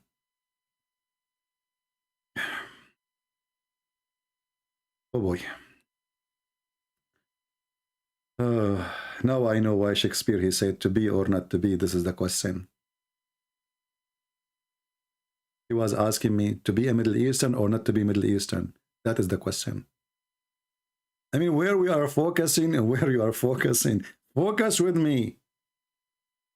Unbelievable. Sure, for sure, first of all, I can't speak, I can't marry any woman because I speak the language of the birds. Women, they speak the language of the credit card. I mean, you speak to a woman, what she will say to you, what you bought me for Valentine? What the heck? I said to her, she said, what? Are you saying you don't have a gift? So I am a person who speaks the language of the birds. Women, they speak the language of the credit cards. How we can even talk? We cannot talk. Like, what's your name? Visa. Okay. Do we have any Abdul? Any Abdul? Yeah, I agree. Not all women, because some women, they accept PayPal. Not all women, man. What are you talking about?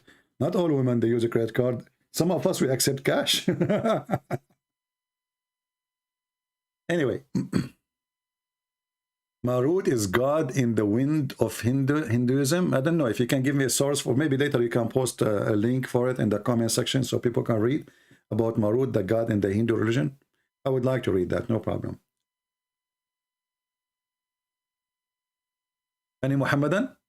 I'm drinking coffee, by the way, very heavy duty coffee. Once I gave my neighbor, he said, what you're drinking? I said, coffee. He said, I can have some? I said, sure. The guy, he called me second day. He said, I could not sleep all night. What you gave me? You have no idea what we drink. What we drink is not coffee. Is Harut and Marut in the coffee, brother. Anyway, do we have Abdul? Why today we have no Abdul? I mean, what happened?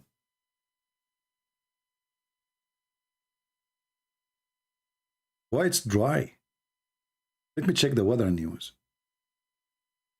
Any question you ask the Muslims, you see, Muslim, they can be successful. You know the guy who called me 2 days ago, the guy who called himself perfect dawah. One of you, he sent me the link of, I mean, after we finish. I don't open link, so I searched the name in YouTube, and I found him debating with David Wood and Apostate Prophet. And then suddenly this guy, he is schooling David Wood and Apostate Prophet about Arab words. But the guy don't speak Arabic. So what those people, they do, they focus in you. Who are you? How much you know? And where we can play. Like there's a space.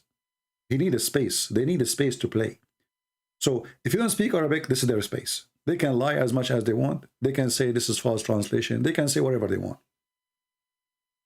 They look for the space. The problem with me, there's no space. It's sold out. It doesn't matter where you go, I will get you busted. Any Abdul?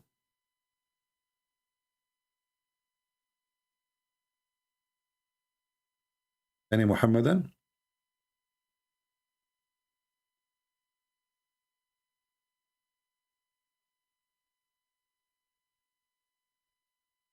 Who is a Muslim would like to join us? Mayday, mayday.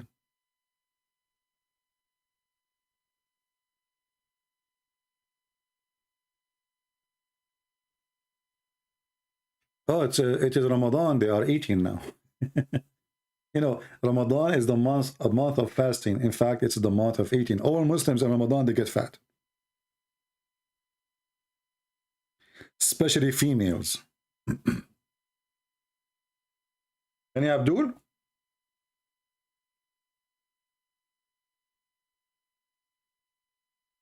Anyone? That's it. We are out of them. What we can do? You guys, somebody of you wearing a cross? Because you know those people, they have a phobia from the cross.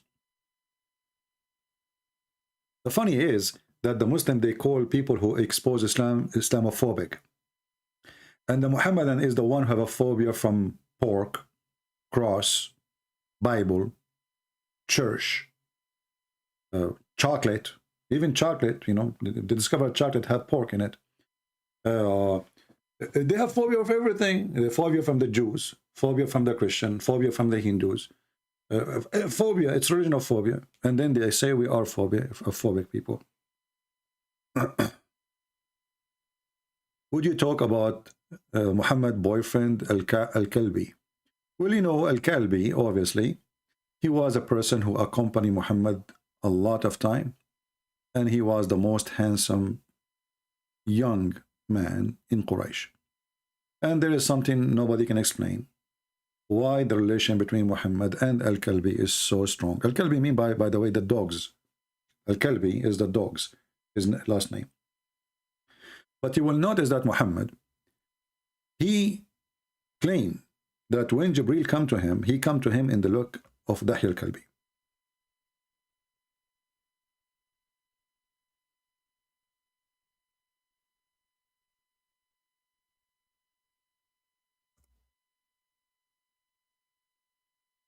And for sure, that will bring a lot of questions and showing us something fishy about Muhammad.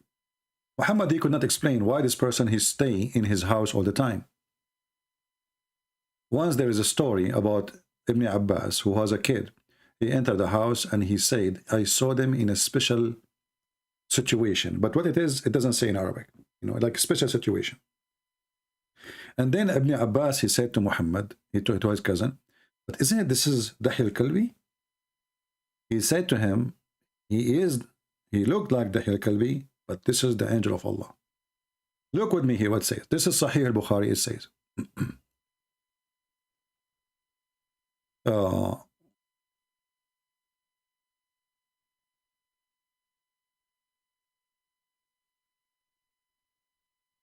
Verily Allah, all knower, all aware of all things between two brackets. Then he said, no, by the one who sent Muhammad with the truth, with guidance and glad tidings, I do not know him more than any man among you. That was Jibreel, peace be upon him, who come down in the form of Dahi al-Kalbi. Do you see it?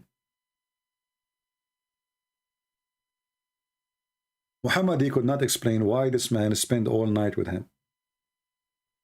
And when they find him with him in his small room, he claimed, and then he leave right away, by the way. When he come, he leave, the guy.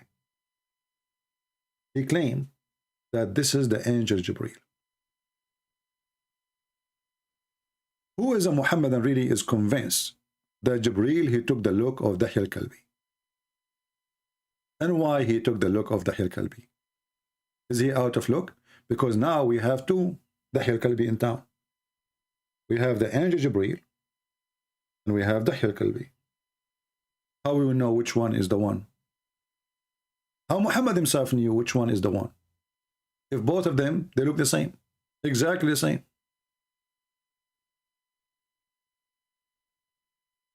And here you notice the idea of a cloning is all over in Islam. You know, Allah, he cloned someone look like Jesus. Allah himself, he cloned a look different from his look, and the Muslim, they reject him.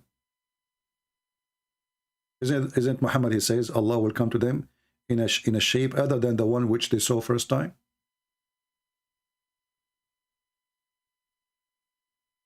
And this is, as you see, Sahih. They cannot say this is weak and this is, you know. And by the way, if you later watch the video and you are asking yourself how I can get those references, it's very easy. Try to type one line, choose a unique line in the text you see. Search it in Google, you will find the reference. Like you can type who came down in the form of Dahi al-Kalbi. Write it as it is, you see it in the screen. Freeze the video. Type it in Google. you will find the reference. Because later you find this video in different channel and you say, okay, I want to get this reference. So always you can do that.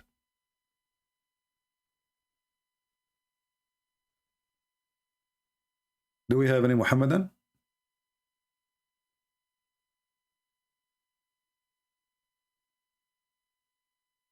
Will you ever come to Australia? I will come. Okay, just listen. I will come to Australia. Just pay for my ticket and my hotel and falafel, unlimited falafel supply, and baklava. I will be there tomorrow. I mean, my friend, Australia is in the end of the world. What I will go there? And I heard that your government is doing crazy stuff with this, restriction like mask and such stuff. I know I will not be able to breathe, to talk to the birds. As I know, I speak the language of the birds. If I wear the mask, what I can do? I cannot speak to them. I would love to go to Australia. Why not? I like to travel actually. But you know, since my grandfather, he sold the flying carpet. By mistake, by the way. He came back home, he found my grandmother, she is doing garage sale. I asked my dad in that time, do you even have a garage? He said, no. We don't have cars at that time. We used to have camels and donkeys. I said, so why she is doing garage sale? He said, what I know, what I can do. Your grandmother, she was like advanced on time. She put a sign says garage sale. And she put the flying carpet by mistake and somebody bought it. So please, if you know the person who bought the flying carpet, let me know. I mean, have you ever heard of a book claiming to be from God, and he claimed that Allah, he gave Solomon the flying carpet? Why he did not give it to Muhammad?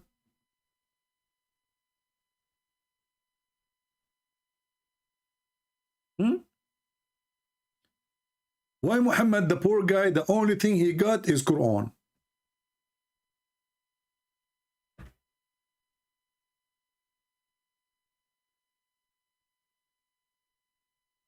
I am planning to trip to Corinth, Greece. Have you been there?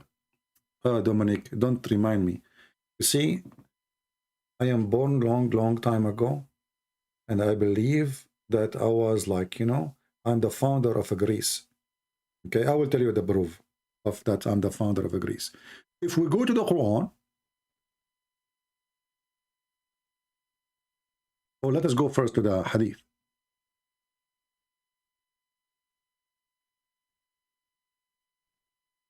The Prophet of Allah predicted that my cousins, they will be the majority of mankind. Who are they?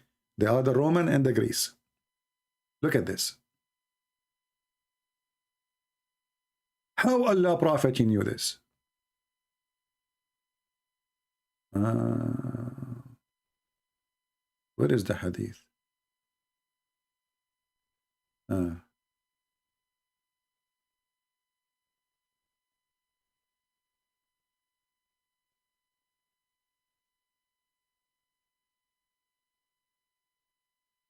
Let us find the Hadith. Hold on.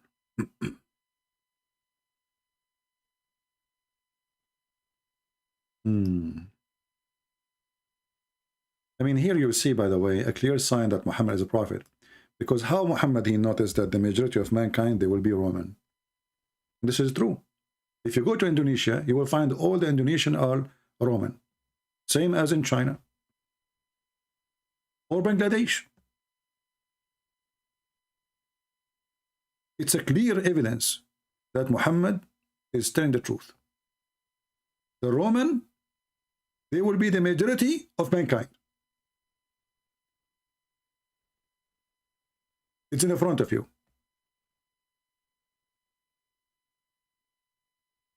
Any Muslim? Okay, my friends, are you guys to ask me, will you visit this, you visit that? I will go visit everywhere, but nobody's inviting me. This is the problem. You guys, talk is cheap. Unbelievable. Would you visit this? Would you visit that? You remind me of the Arab. You go to their houses, they say to you, do you like to eat in our house or in the restaurant is more tasty? What the heck? They are telling you, go and eat in the restaurant, obviously. Do you like to sleep in our house or the bed in the hotel is more comfortable? So don't tell me, do you like to visit this and invite me and to see, Unbelievable. I'm telling you, this is a very fishy invitation, you know. Anyway, the Roman brother, they are the majority of mankind. And now we understand how Biden, he was in the top of the Himalaya with the president of China. Let me find the video. I mean, this guy is coming from where, this Biden? What he take before he go on TV? He was in the Himalaya.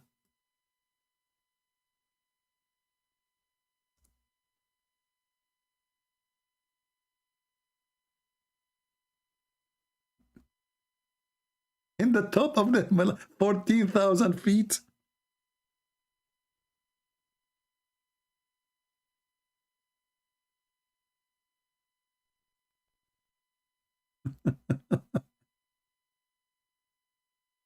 Oh.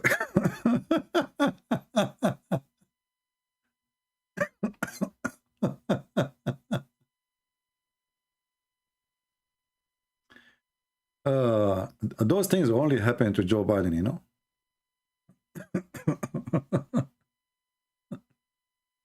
He was in the top of the Himalaya.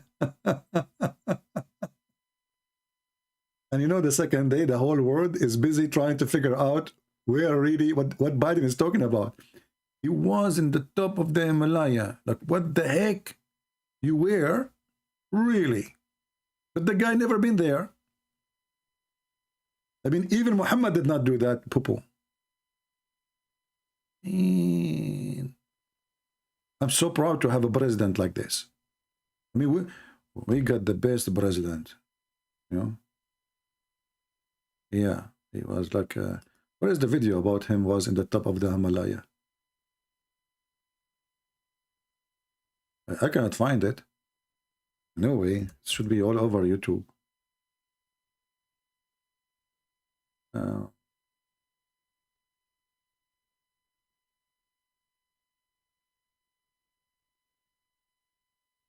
He was in the top of the Himalaya. I know, I can't find the video.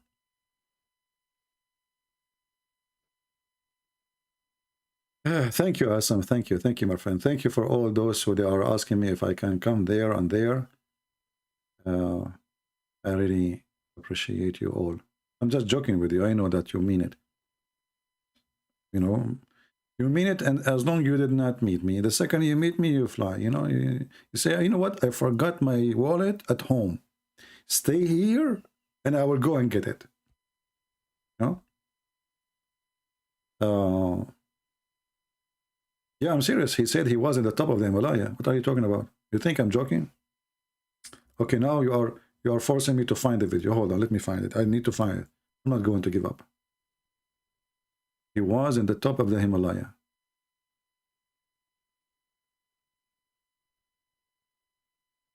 How come there's no video is cutting? I found a video like 17 minutes. I'm not going to play 17-minute videos to find it.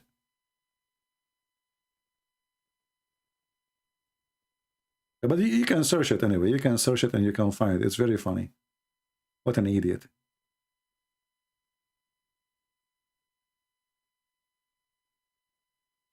In the top of the Himalaya, are you sure?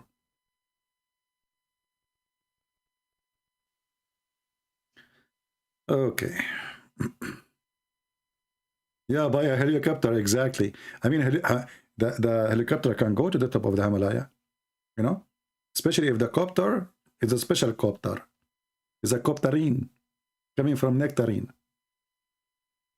Lord have mercy. You mean this one? I don't know if this is the one or not. Let us see.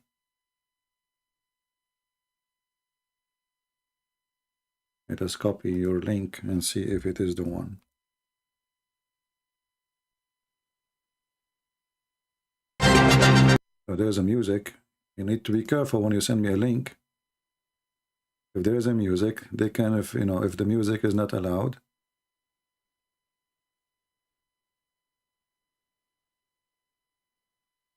But this video is weird too, low quality. I actually traveled 17,000 miles when I was vice president. I don't know that for a fact. Traveling with him, I actually traveled 17,000 miles when I was vice president. I don't know that for a fact. That's what's happening. What on earth is... Yeah, he was in the top of the Himalaya. Himalayas with... He was in the top of the Himalaya. Where? Excuse me, the foothills of the Himalayas with Xi Jinping. He was with Xi Jinping. He was with who? With Xi Jinping, you know? I mean, come on. Anyway.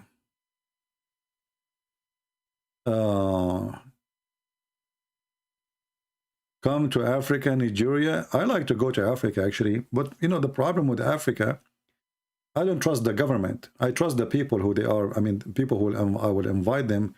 But I understand in Africa, everything. I mean, there's a lot of corruption. And, you know, I have a lot of enemies. And, you know, what does that mean, you know? So, yeah, you have to be careful about where you go, where you cannot go.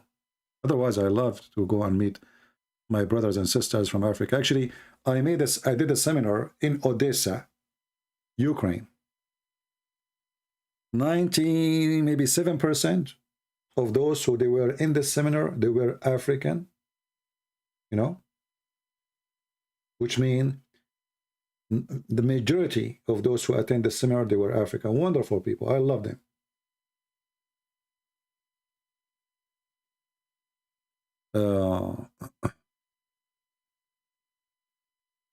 Come to Singapore. Yeah, I will go. But you see, all those countries you are talking about, they have a very bad rules about mask and crazy stuff. I hate to go and, you know, somebody shouting in my face telling me, last time I was in the airplane, a stupid idiot, he was telling me, sir, if you don't obedience, then we will report you to the authority. What the heck? I mean, we are inside a box, have 400 passengers, and a second ago we were eating, everybody, his mouth is full, and the smell of food and the smell of breath. And now, anyway, oof. This is why I want to get the flying carpet, you know. Flying carpet is the best. Forget about the rest. No rules.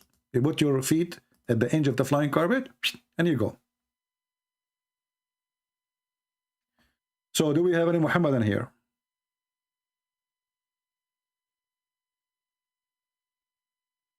Yeah, I will go to India. By the way, there's a lot of Indian in India. Unbelievable. This is what happened to me when I went to China. I was really surprised about how many Chinese in China. Everybody is Chinese. Everybody. Unbelievable. Can you come to Burma? But I know at Burma they have like civil war or something. I mean, that would be the easiest target to hit. You know?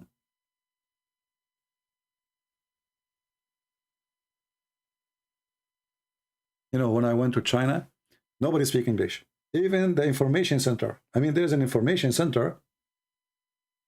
Seriously, there's an information center. It's called information center in English. So you see it, you say, finally, I will get somebody, he can tell me where to go. You go to the information center, the girl, she give you a brochure. She don't speak English. This is the information center. And the brochure is in Chinese. But to make it even more nice, you know, that the brochure in Chinese, and this is Japan. Don't tell me about Japan. Nobody speaks English too. There's some countries, I mean, they are really, they are good countries, but when you go there, you find yourself lost. Japan, Korea, China. Nobody speaks English. First time I arrived to Korea, I thought I arrived to Disneyland.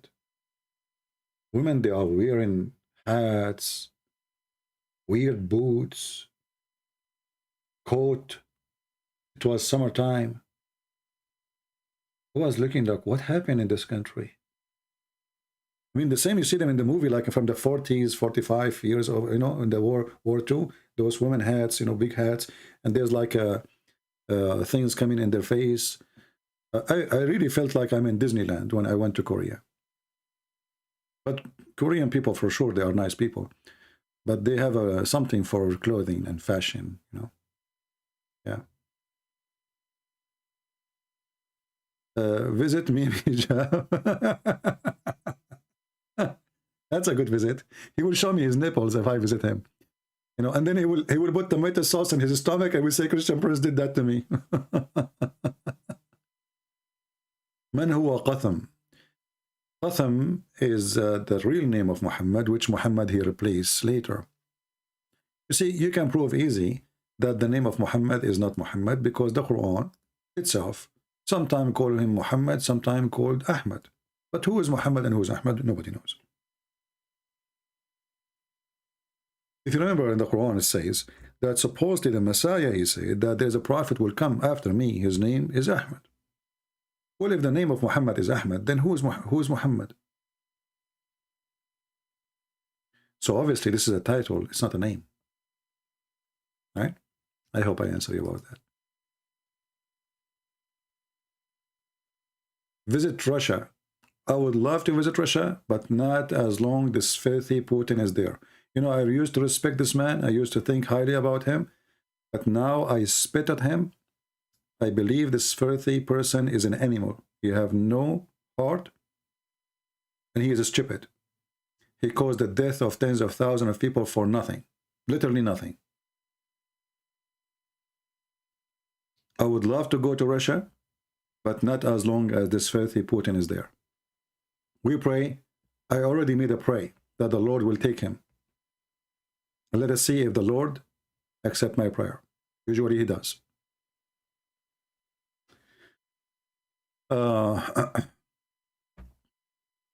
Visit Malaysia. Yeah. Ahmad, it's a close meaning for Muhammad, you know. But Ahmad is, you see, like I say, I Ahmadullah, which means I thanks Allah. Muhammad is the one you praise. Ahmad is the one who he praise. So like, it's coming from the same roots, but they are the opposite. So it cannot be both.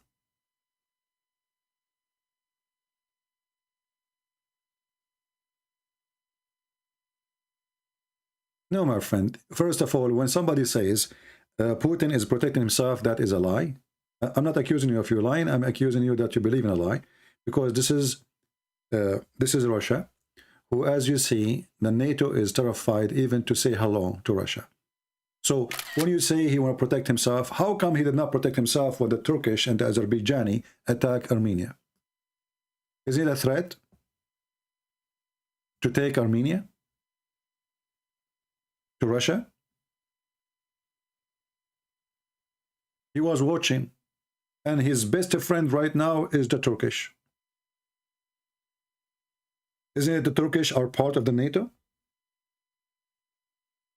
Aren't they? Putin is a fraud, is a filthy man, and he is a stupid in the same time. He became a greedy.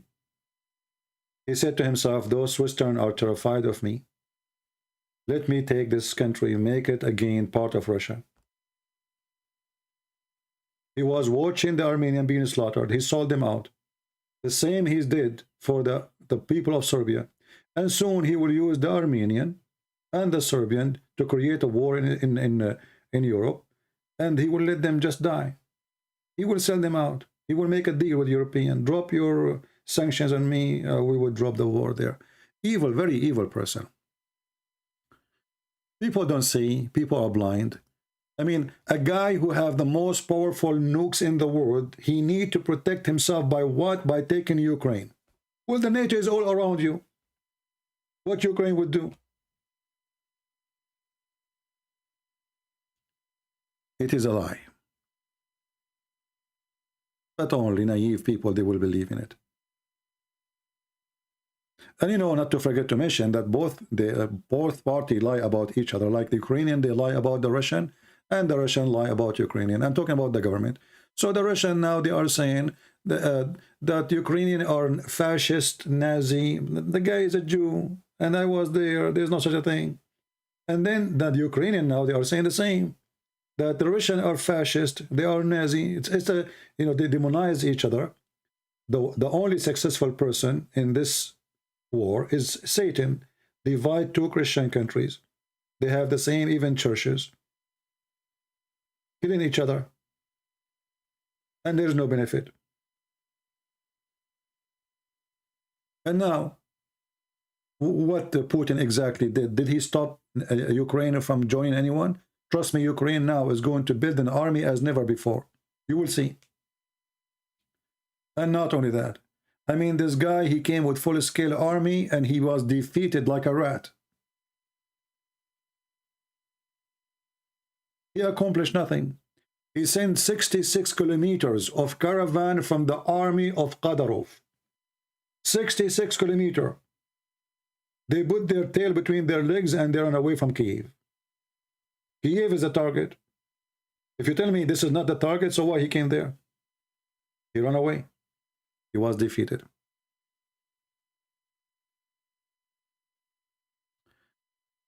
Stupid idiot. And now he united all his enemy actually against him. All those countries, they were asleep. They don't think about war will happen ever to them. Germany, who have no army, now is going to build the army as never before. Stupid. But you can say evil, you know, Satan in control when it's come to war. And I'm not saying, by the way, that the American, actually, I believe strongly that the American is the one who made Putin attack Ukraine. They are the one who keep saying to him, we will not attack you if you attack them. We will not involve. We will not do anything. The stupid, he took the bait. He jumped there. Stupid. So we are not defending the government of America. We are not saying that the CIA is coming from God. But this war is evil, pure evil. For both sides are Christian countries. Rape and killing and using Islamic army to attack a Christian army. And you are telling me that he's protecting himself by sending a bunch of thieves? They are even stealing underwear. Have you ever heard of an army soldier? He take an underwear from a drawer, used underwear, so he can give it to his wife? Garbage.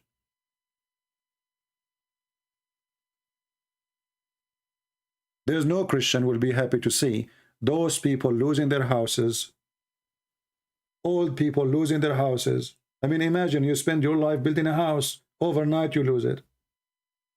If you did not lose your family too, how that can please you? To say, I'm protecting my country. You go protect your country by invading a country? And you are the one who's taking their land. Isn't it obvious? People, they have no dignity, you know. People, they take a side without even being truthful.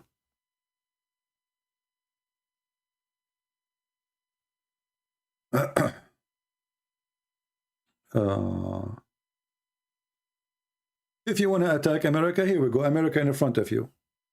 You do not need to protect yourself from the NATO by attacking Ukraine. Attack the NATO. Very simple.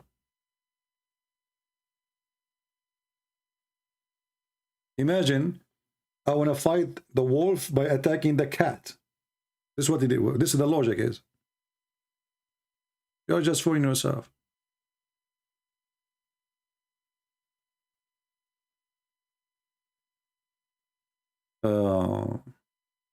And you know, how come Putin, he don't find a threat?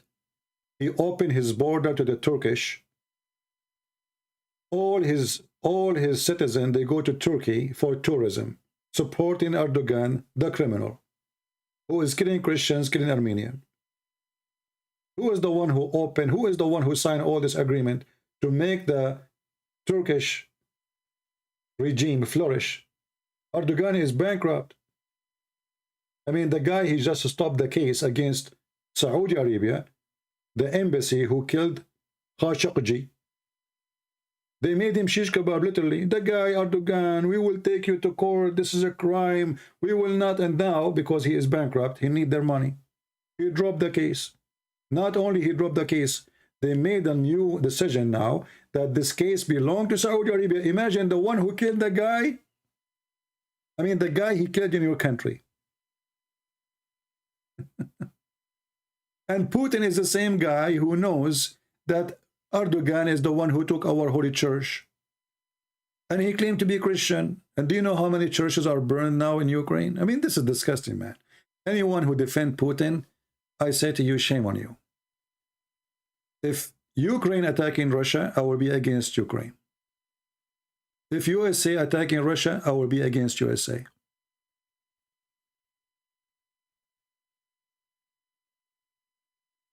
Tell me who is your friends, I will tell you who you are. The friends of the American and the friends of the Russian, both are garbage. Who is the friend of USA? The King of Saudi Arabia, where no church is allowed to be built. Evil government. Who is the friend of USA? Erdogan. This is the truth. Who is the friend of USA? Prince of Qatar, the biggest terrorist in the world. The one who fund all ISIS and Al-Qaeda. It's not a secret. Even Trump, he went out of the White House. He said Qatar funding, they need to stop funding terrorists. So we are not saying that USA is a good government. You know, evil. They are evil government. There's no ethic. Tell me your friends. Who's your friends? Who is the friends of Putin? Iran. I mean, those people, they scream every day, death to the Christian, death to the Jews, death to America, death to Israel. Those are your friends. Hezbollah, Erdogan, Kadyrov. How you can defend those people?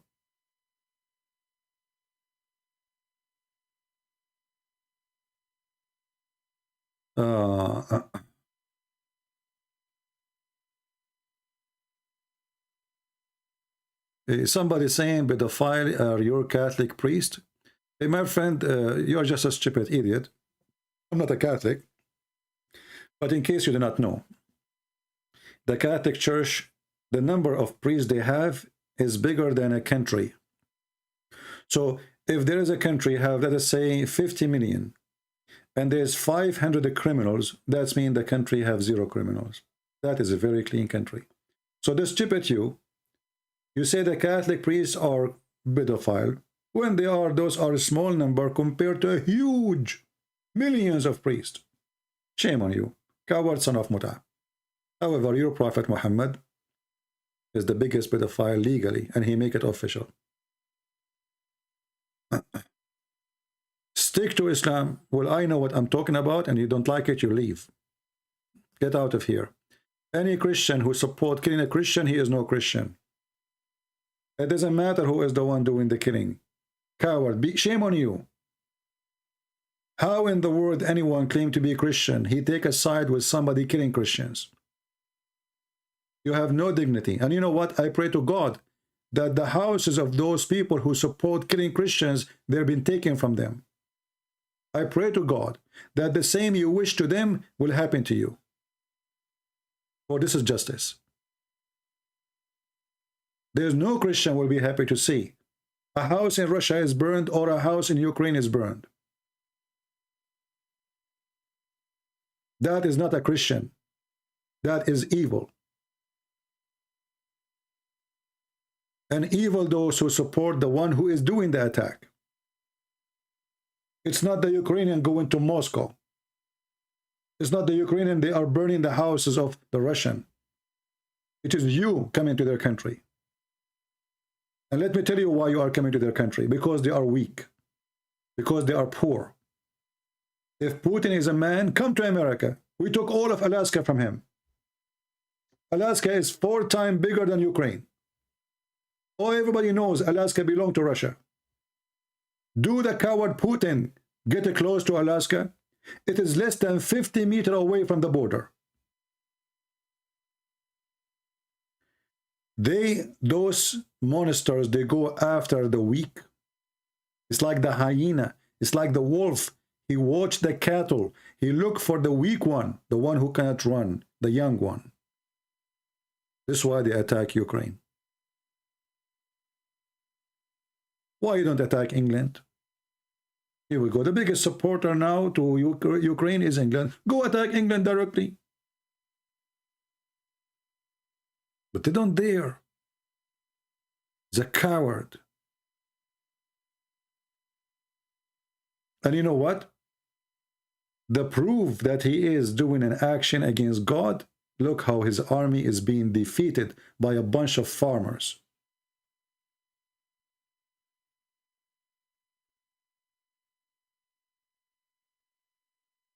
Anyway, me as a person, I take no side except the side of the right and the wrong, against the wrong.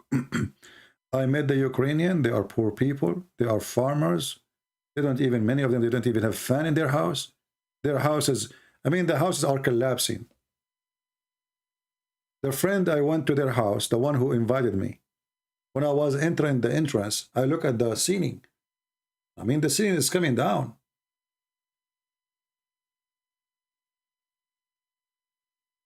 They don't even have a space to sleep. Small, tiny apartment.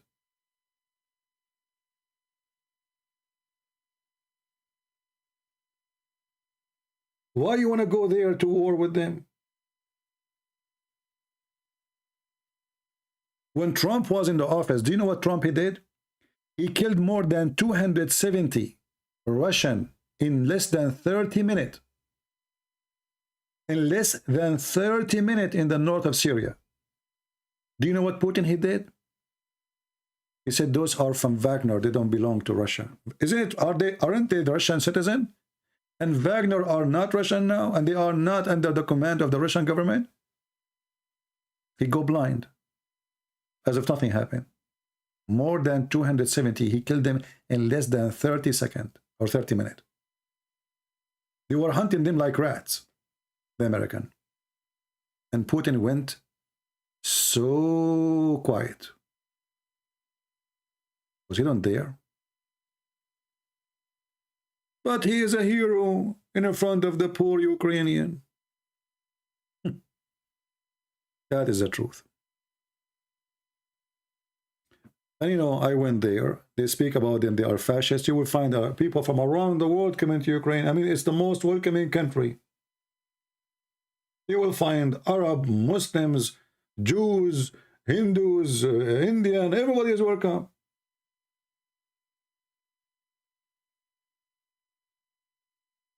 How they can be fascist? What a big fat lie.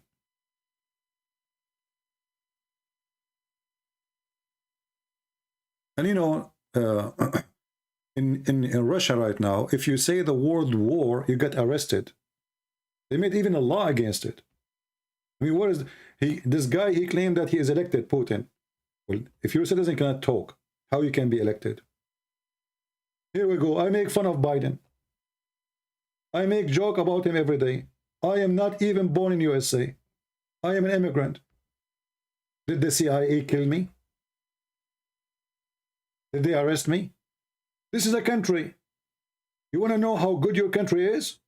See how much freedom you have. If you don't have a freedom to speak against your own president, it means you are not living in a country. You are living in a farm. This is the truth.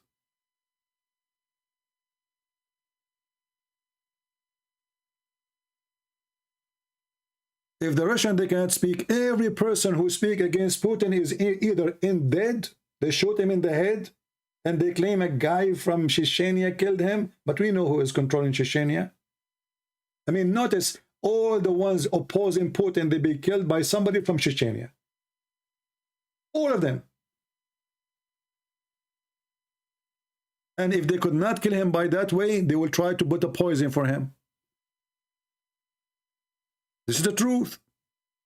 Anyone who opposed the guy, either he kill him by assassinating him by a bullet or by poison. If he could not do any of them, then he accused you of any lie and he put you in jail for the coming 20 years. This is not a country, my friend. A country have a political prisoners is not a country. In this country, I am a foreign man, came to this country, I became a citizen. I have rights as everybody, and I laugh at Biden every day.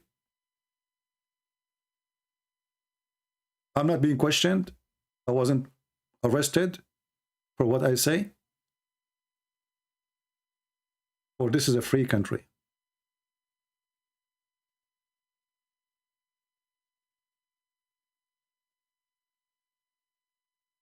Lulu, the Nazi Ukraine, why they are Nazi? Because you took their cities from them, they become Nazi for you. So you take their cities, you take a Crimea from them, and now you claim that this is your country, and they are Nazi. And the funny is that the president of this country is a Jew, and he is a Nazi.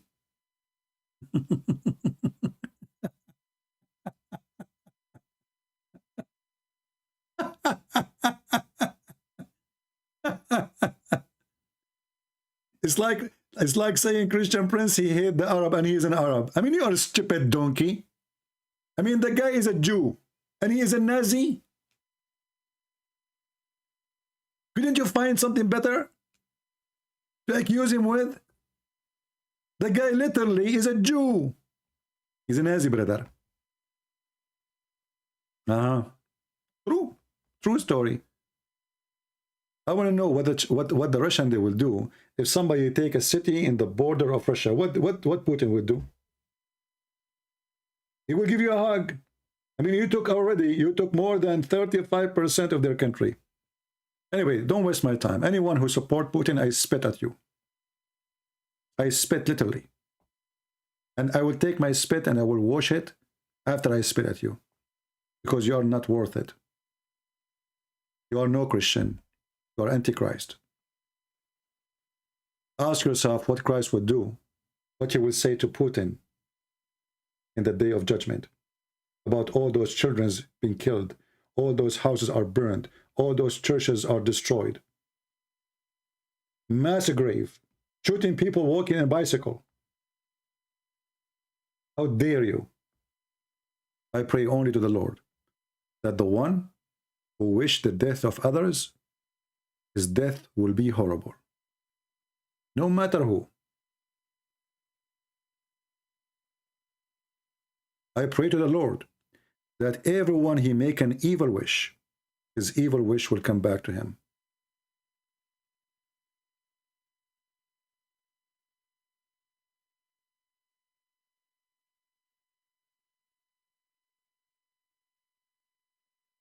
I cannot say more. Do we have any Mohammedan here?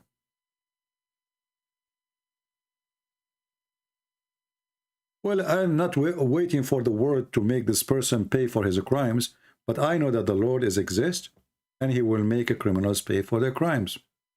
Do we believe in that?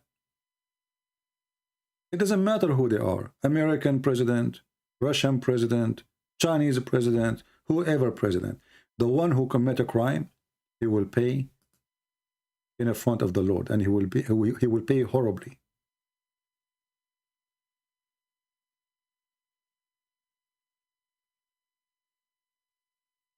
Do we have any Mohammedan here? And yeah, don't forget that Al Arabiya TV, Sky News Arabic, Emirat TV station, the Prince of Emirat, the Prince of Saudi Arabia, Iraq, Syria, Yemen, all of them, they agree that Putin is our hero. It is the truth. Tell me who supports you, I will tell you who you are. Do we have any Mohammedan?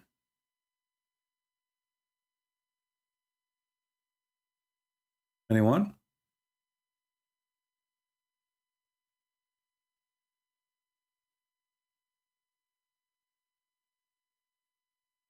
Any Mohammedan? What happened today? Why Muhammad? Guys, did you guys open like a falafel store before in front of my broadcast?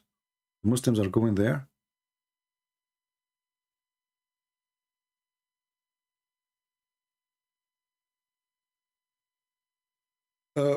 Big man, you are saying that Jesus is not God because you do not know the judgment day.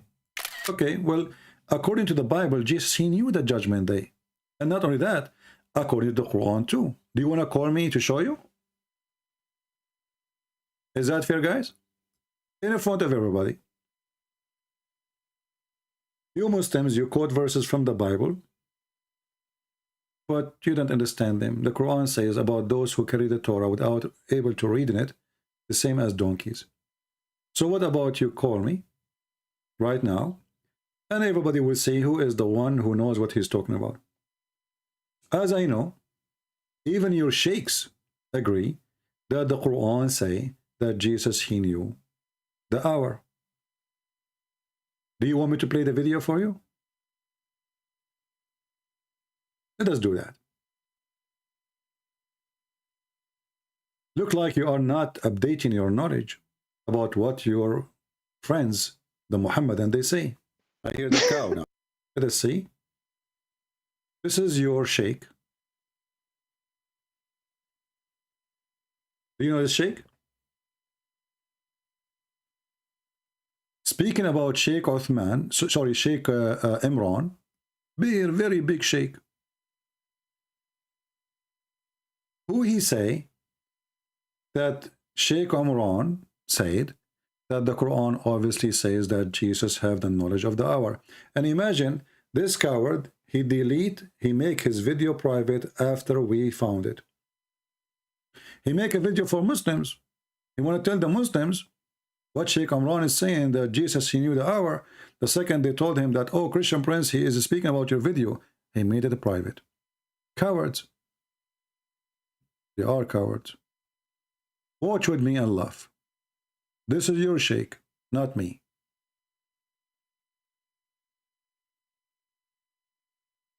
To come and speak about for a long time, where it says clearly that Jesus, he knew the day of judgment.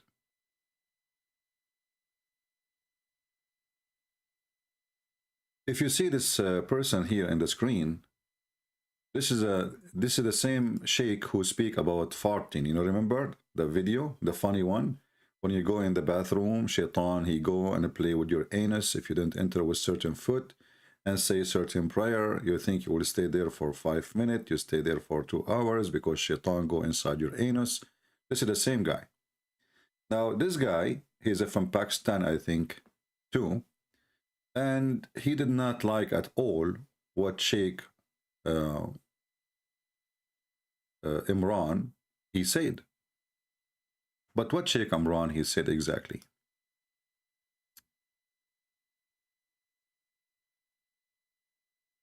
What he said is transparently false. So this one is transparently false. That every single copy of the Quran you pick up today, they have put in. So we are. So the sheikh he said that Jesus he knew the hour, and the Muslim they fabricate the valves of the word to change the meaning. Like if we go a little bit back, you would hear this person saying that Jesus he knew the hour, and the claim is that by changing the tashkil is like valves. Actually, it's not tashkil, it is the letter. They change the letter alif to make it different. The top of the letters or underneath of letters in Arabic, and those are added after the Quran was made later by someone he himself is not even an Arab. By adding those things, they change the pronunciation of the word, and that it changed the meaning of the word. On YouTube, you will find this lecture by Sheikh Imran Hussein, Major Signs of the Last Days, Dabatul Ard, 40 to 50 minutes, and you will hear him say, according to his misunderstanding of an ayah in the Quran, Surah number 43, ayah number 61, وَإِنَّهُ لَعِلْمٌ لِسَاعَةٍ, according to his misunderstanding, where he believes that if you recite it like that, it would mean that Isa alayhi salam has the knowledge of the hour. It means if you recite it like that, and look what big man is saying. I don't care what the sheikh they say. We don't care what you say too. Secondly, you stupid, we Christians, we believe in the Trinity. And what Jesus says, my Father. So the Son, he have a job to do, and the Father have a job to do. But when your God, Allah, he don't have a father, yet he do not know the judgment day. Call me, and let us see who is the one who do not know the judgment day. Are you there? Call. Isn't it your God, he says, the judgment day is near because the moon is split? Isn't it your prophet, he said, that this boy will not grow old before the hour will come? Call me, let us laugh. When Jesus, he say, my Father, the Son, he have the judgment over the flesh. But it is for my Father to announce the judgment day. We believe in Trinity. If we're Christian, we don't believe in the Trinity, then you can say, well, this is the same person. But this is not the same person. So you are as silly, as usual, as all Mohammedan. Trinity means Trinity. As simple as that.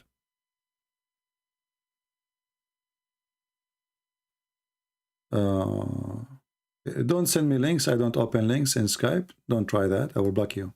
Doesn't matter if it's a good link or a bad link. Do we have any Mohammedan?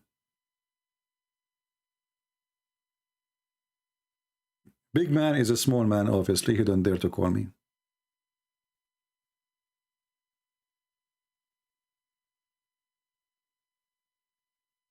It is a problem for the Muhammadan to have a God who do not know anything. Do Allah, he knew what the day of judgment is? No. The Quran says, as we heard the Sheikh saying, that Isa is the one who knows the hour, not him. And if Allah in different verse he claimed that he have the knowledge, then how Allah he claimed that the moon split and judgment day is extremely near and nothing happened? The splitting of the moon was a sign for what? Any Muslim can tell us? When the moon split, what was the purpose? It was a sign for the day of judgment. But this has happened 1400 years ago, according to Muslims. So 1400 years ago, the judgment day started by the sign of the judgment day, and there's no judgment day. They don't tell me he want to debate me. If you want to debate me, he can text me in Skype, and I will call him.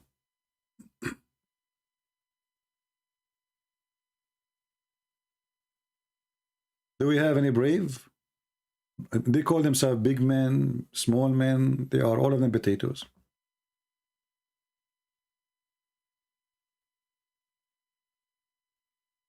The comment the Muslim they say, showing their ignorance and their stupidity, and I'm not surprised. Even their God do not know what the Trinity is.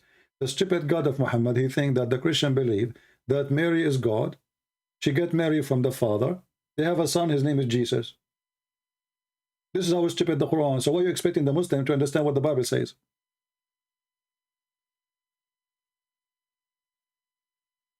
Imagine to be Islamophobic in 2022. Well, my friend, the one is Islamophobic is the Muslims. Who is the one who reject the Islamic law in their countries? Muslims.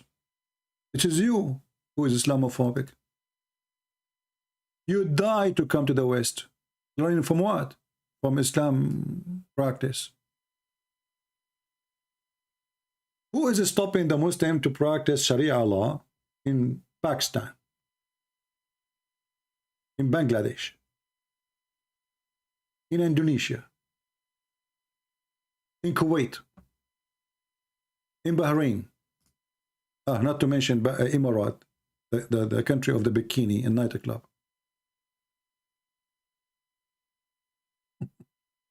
Who is the Islamophobic? It's you. We don't have a phobia. We defeat Islam. The one who is afraid of Islam is not us. It's you who's afraid of us. It is you who's scared, terrified to have a Bible page in your country. Terrified to have a Christian preaching about Jesus in your country. You kill him right away. It's you who have a phobia. You are terrified from your own religion. You don't want to practice it. You vote against it. Imran Khan, the Prime Minister of Pakistan, just 2 days ago, he made a speech. He mentioned Muhammad's name more than 60 times. The American name more than 70 times. Praise be to Allah, Alhamdulillah, Assalamu salli ala Sayyidina Muhammad. He is hoping that the more he speak about Muhammad, the more people, they will keep him to be in the office. They give him a finger. Why? No, I don't hate you. It is you who hate us. The Quran chapter 5 verse 14 says that clearly. And the Quran says, forbid the Muslim to take Christians and friends, Christians as a protector as our friends. So it's your religion who hate us. You are a filthy coward, liar. The Quran is the one who forbade the Muslim from taking the Christians and the Jews as friends. Why? Because he wants them to stay as enemies. And yet the Muslim, they come here complaining, saying, oh, you hate us. I don't. Prove it. Show me where I said I hate Muslims. I never said that. Oh, unless you copy my voice now, you cut the sentence as usual. Look what the Quran says. This is your filthy book.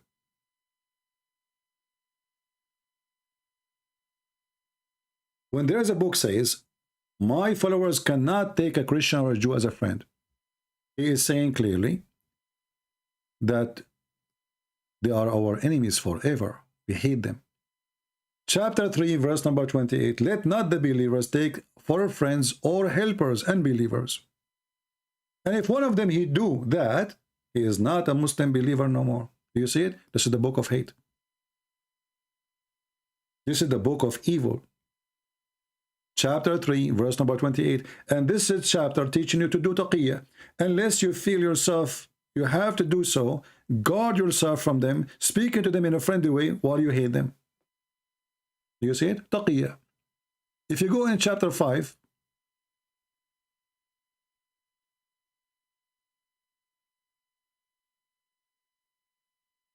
you will see the following. This is your filthy book. Oh, who you believe, take not Jews and Christians as a friends or protectors. So why you cannot take us as friends?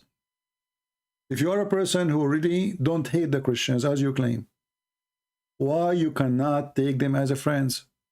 The answer is very simple. Or you hate them. Not only that, a Muslim, he cannot take even his own families as a friends if they are opposing Islam. Look what the filthy Quran says. Everything we say here, we give a proof. Muslims, they make statement lying, or they are following the devil. This is your book says, you will not find a single believer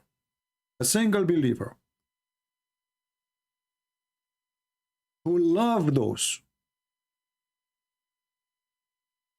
who disobey Allah or oppose Islam. Even if they are their sons, their brothers, their own tribe, their own family. Do you see it? Chapter 58, verse number 22. So the coward, you come here to complain about hate when you are the hate monger, when you curse the Christian and the Jews 5 times a day, and you follow a prophet, he order you to do genocide against the Christian and the Jews. So they kill you. This is what the Mohammedan they do. They kill you and then they go on your funeral and they cry on you. This is exactly their behavior.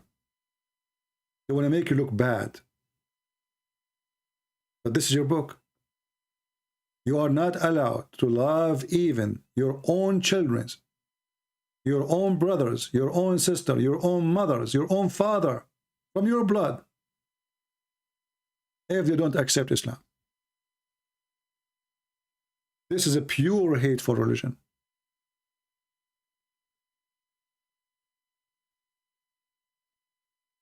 Nothing else musibah. Saying CP does not let the Muslim quote from the Bible. No, you can quote from the Bible. We laugh at you. Who is holding you? Quote. But the question is, if you cannot even answer about your stupid Quran, how suddenly you became expert in my Bible? The hypocrisy is that the Muslims who do not know their own religion, they want to teach us our book.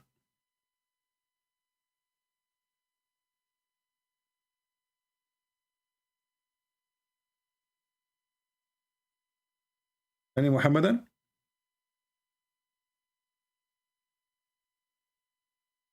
Well, nothing else is musibah. I have a challenge for you. You call me and you quote something to me from the Bible in front of everybody. And I will quote for you in return something from the Quran or from what your prophet said. And let people judge who is going to laugh at who. Is that fair, people? Here we go. You said I don't let you quote. I don't let Muslims play games with me because you try to avoid the topic. But I will give you an opportunity to do something different. You call me. You quote a verse from the Bible. You are done. I quote for you a verse from the Quran supporting it by what your prophet said.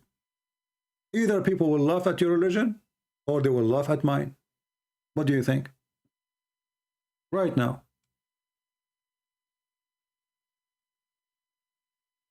Let us see who is the one who is afraid. It is you Muslims who get upset because I'm quoting your Quran. You don't want me to quote. Actually, when Muslims occupied Jerusalem, they put the sanctions on the Christians, and one of the conditions is don't teach your children about anything about Islam. Go read it, the Pact of Amar. You are forbidden to teach your children anything about Islam, because if we teach our children about Islam, then our children will know how filthy Islam is. This is your fear. You don't allow us to go and quote the Bible in Saudi Arabia. Who is the one don't allow? As long as you are saying to me, you Muslims, I'm afraid of you to quote the Bible for me. What about you? Let me go and quote the Bible for you. Cowards. It is us who is going with the Bible to you, not you. You are ashamed of your book. Do we have Abdul? Any Abdul?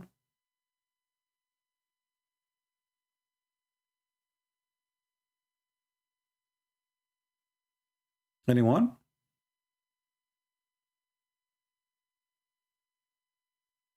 Any half one? Okay, he quote for me, 1 Samuel. What if I show you this verse and this chapter from the Quran, son of Muta? In a second, he will say to me, I don't want to talk about it no more. What if I show you what you're a prophet and what the companion they say about the 1 Samuel? Don't you know, you donkey, that Samuel is a king and he is a prophet of Allah in the Quran? Do you accept the challenge?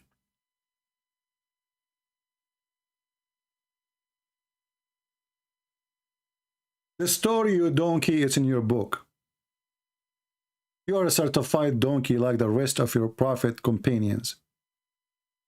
Why you don't call me and I will make you read 1 Samuel chapter 15 verse number 3 from the Quran.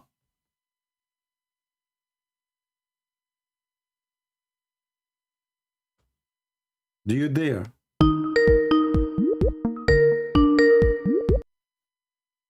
Hey Mohammad, how are you? I'm fine. How are you? I'm fine. Why you are calling me Mohammad? Because I want to expose you. Huh?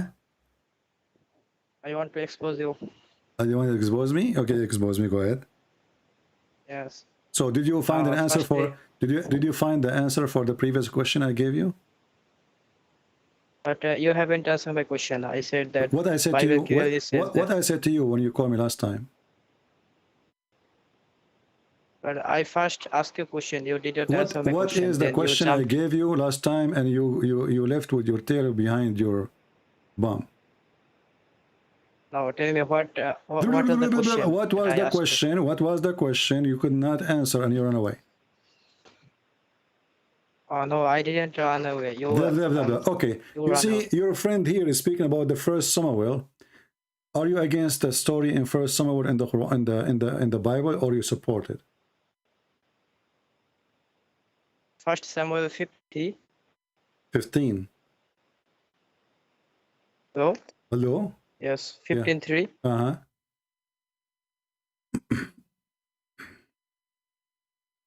Are you against it? Are you against it or you support it? Yes. What yes? Yes, I am against it because it is violence. Because it's violence? Read that for me. Okay, what violence about it? Tell me. Read that first, then you can tell me. No, tell me what is violence about it. Go ahead. But first you have to read. Without reading, how can you understand it is violence or not? What? First you have to read this verse. 1 Samuel 15:3. Okay, read it for us and tell me what is violence about. Go ahead. Okay, okay. Okay. Um, Almighty God supposedly said that, now go and smite Amalekites and utterly destroy all that they have. Do not spare them, but kill both men and women, infant and children, Okay. ox and sheep, camel and ass. What do you think about that? Is this from God? So it's not from God? How can it be from God? God Okay. is saying that kill children. Okay, in front of Our everybody, if I prophet- show you the same thing about the same person in the Quran and in the interpretation, do you promise me to spit at yourself, at your prophet too? Yes. You promise me? No, I didn't promise you. Why you don't promise me? A second ago, it was shameful, disgusting. What kind of God you do that? So now, why, if I show it to you from your own book, it's okay? Yeah, show me from the Quran. No, So no. you are against you promise me, verse, you promise right? me, you promise me. If I show it to you, you promise to keep the same word you So- said. Hold on. Yeah. You promise me that you will keep the same word, that whoever teach this is satanic, is evil, is disgusting. Do you promise me? Yes. Okay. Even No, if it's Allah, even if it's Allah and His Prophet. Yes, if he commanded to kill children or donkey, Okay. then it is I am against it. Yes. All right. Okay, let us start first before we go to the verse. Let us read this. Okay, okay. So Shut up. So you are against this verse. Let me show you. Hold right? on. Bible. So Hold you on. throw Bible under the bus. Hold on. We will throw your prophet now under the bus, and you yourself. No. Shut up! So don't force me to you hang do up not on have you. the answer, right? I'm going to show you the reference, and now you will Sippy, you start do not reading. have the answer. Shut up! You're just a kid, stupid kid. This is your prophet ordering to kill the children.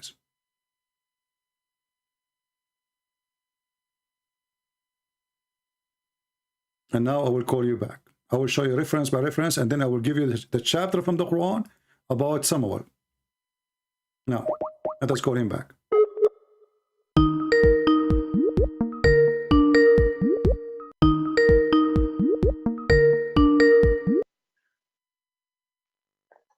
Hello. Do you see your prophet ordering to kill the children of the non-Muslims? Show me from the Quran. I'm showing from the hadith. Are you saying now? You see, I told you, you will spit at your prophet, you will throw your prophet under the bus. No, you do not have answer for this Bible, right? Just shut up, No, son of Mata, just a kid. Let me block you even forever. You are just a kid. Throw me from the Quran, throw me from the Quran. I will throw you from the Quran. Let us go to the Quran. It's in the Quran too, it's okay to kill children. You are a stupid son of Mata. Here we go, this is the Quran. This is the Quran, brother. This is where the Quran, brother. Now you will tell me I don't agree with the Quran. And you will throw Allah under the bus. Cowards, son of Muta. This is the chapter 18, verse number 77. The Prophet of Allah, Al-Khadr, he killed a child. This child, he did not do anything. Nothing.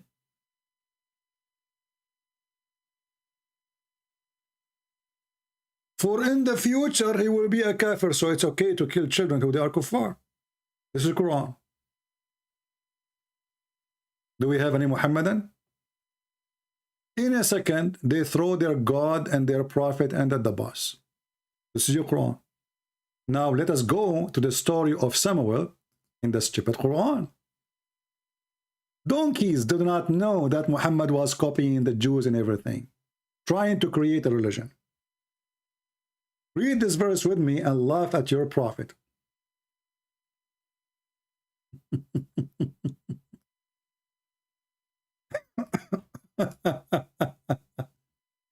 Let us see here.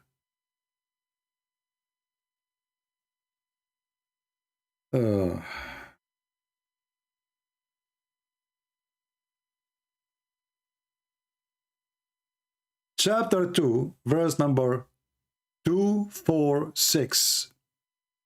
Do you know this chapter and this verses is about who? is about Samuel. Allah, he ordered for him to kill everybody. And because his people, they refused to obey, bad things happen. Let us read the Muslim interpretation for the verse. It is appointed for us, who? This king, that we may fight in the cause of Allah. Fight who?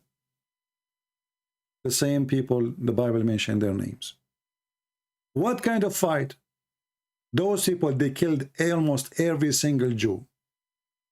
Even they killed the babies inside the womb of their mother.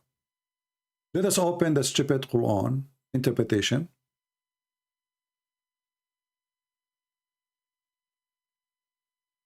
And see what the Quran says, or what the Muslim interpretation says.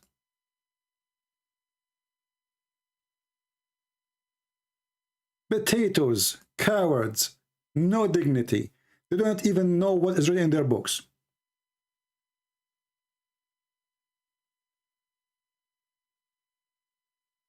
And here is how we throw your prophet, and you throw your prophet under the bus with your cowardness.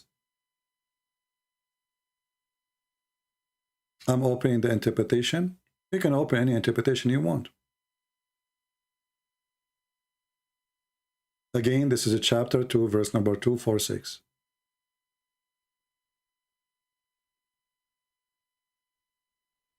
This website is not opening, taking forever. I don't know why. Let us try a different one.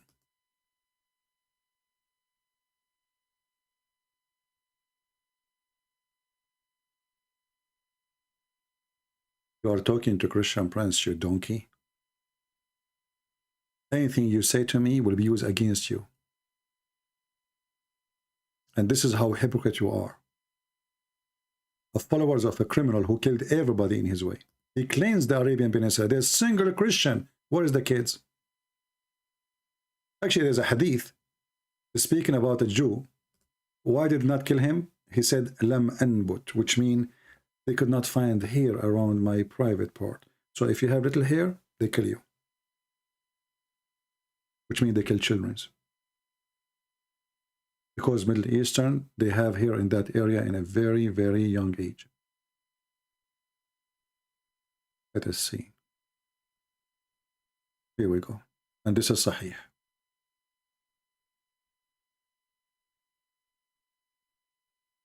And the reason Muhammad, he want to keep only those ones who did not have that, so they can re-brainwash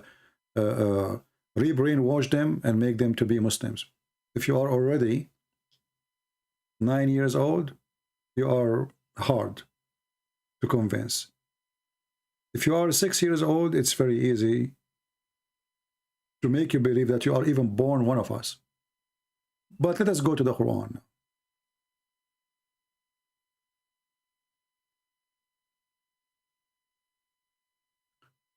What is the name of the king who Allah, he ordered him to kill everybody in his way? Shaul. Here it says, Samuel, the prophet Samuel said unto them, Lo, Allah has raised up, identified between two brackets, Shaul to be a king for you. They said, how can it be justified that he have a kingdom over us? I mean, you can read the rest, and you have to flip verse after verse, and you will see that those people, they killed even their children, killed their women. God, he ordered them to go to finish this war, because you will keep killing them, they will keep killing you, and they are already killing your children and your women. Kill them all. The same verse says, the same stupid verse in the Quran says, read with me carefully, what those people they did.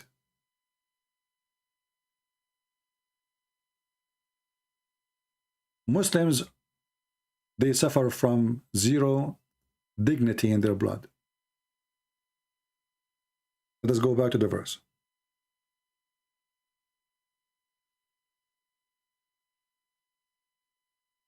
Because the same verse explains what those people did to them.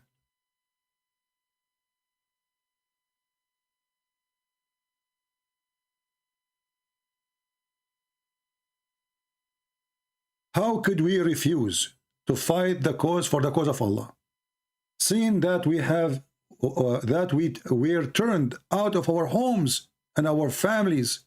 This translation is not even good. They took our homes and they took our families. They killed our families. They enslaved our families. How we could not even go and fight those who did that to us? The verse itself witnessing for what happened. And they are saying, well, it's commanded for us to fight, so we will fight. If we go and read the interpretation, you will see all Islamic interpretation agree that this king and his kingdom, they were killing the Jews, killing their children, raping them, enslaving them. Even they killed the babies inside the womb.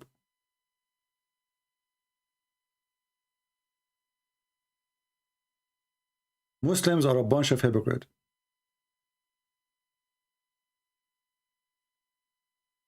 If we go to Ibn Kathir, which is in English, maybe that will help you more.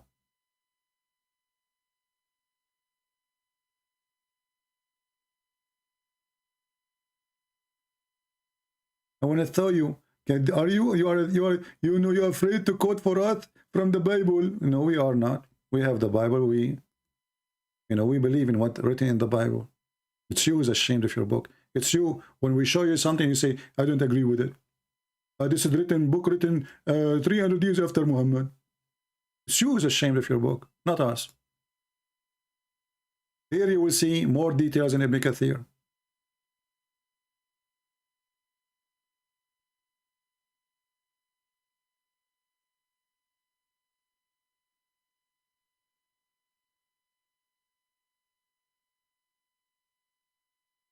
And for sure, the story in English is not the same as in Arabic.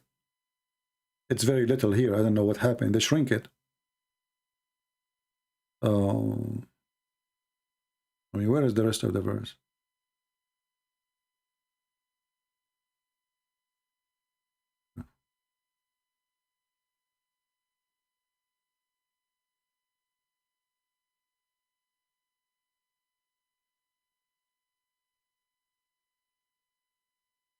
Let us see Ibn Kathir in Arabic. Give me a second.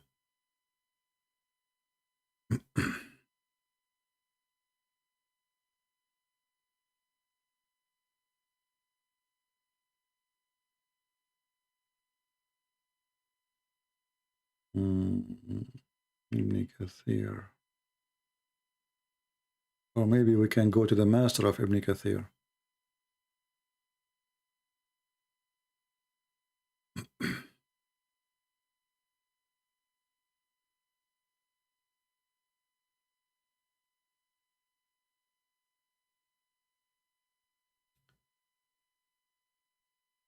Always Arabic interpretation is different from English interpretation. This is At-Tabari. I find it in Arabic, not in English. It will show you that they killed everybody in the nation of Israel, except only there's a one woman. She was her baby. She was able to, like, let us say the Jews were able to hide it. Let us translate.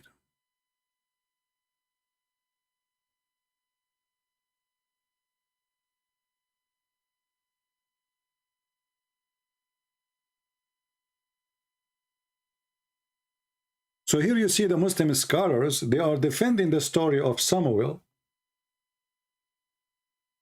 and they are complaining about what the pagan they did to the Jews.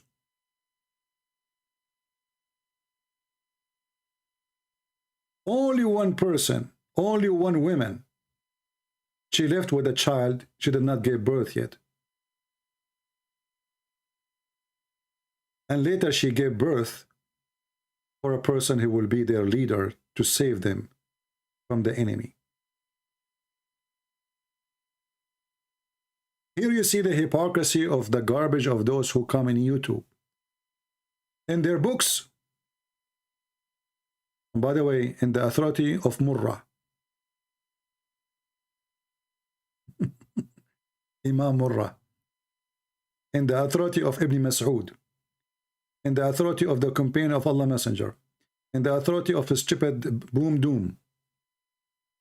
All of them, they are defending what Samuel he did. But then you just see a kid from those Mohammedan trying to find you something supposedly, it's a shameful thing for you. We don't hide it, and we are not ashamed of it. It is you who is ashamed of your book.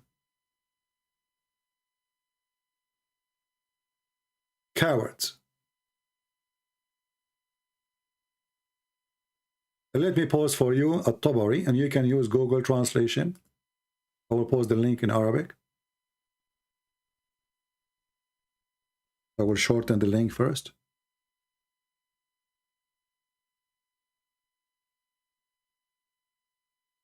Because the title have Arabic text and will not go through YouTube.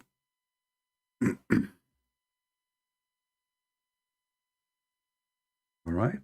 Now this is the link for whoever want to save the reference. So look what happened now. The Quran teach to kill children. Muhammad, he killed children. Muhammad told them we are killing. They told him we are killing children during the attack. He says, so what? They are from them. Prophet al-Khadr, he saw a child. He feared that later he will be disbeliever. We kill him. This is Islam. Don't the Muslim believe in the flood of Noah? He killed everybody. Don't the Muslim believe in the story of Sodom and Gomorrah? Hypocrite people, they have no dignity. And then we find that the same story of Samuel exists in their book. And the Muslim sheikhs are supporting it, and those are the companion and Muhammad himself. They love to lie.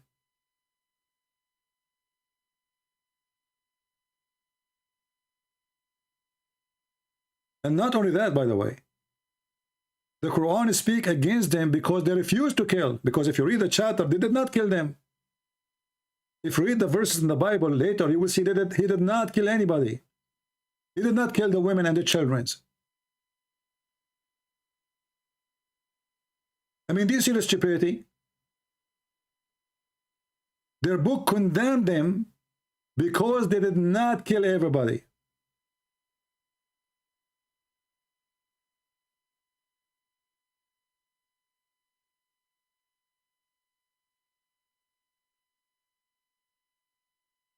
And look, I just found Ibn Kathir in Arabic. Let me show you the difference between Ibn Kathir in Arabic and Ibn Kathir in English. This is Ibn Kathir in English, is a few lines. This is Ibn Kathir in Arabic. Look how long it is. It's gone.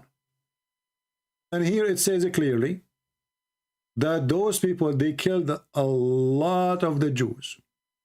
And they stole every holy thing, the Torah, the coffin, everything they have. And here it says,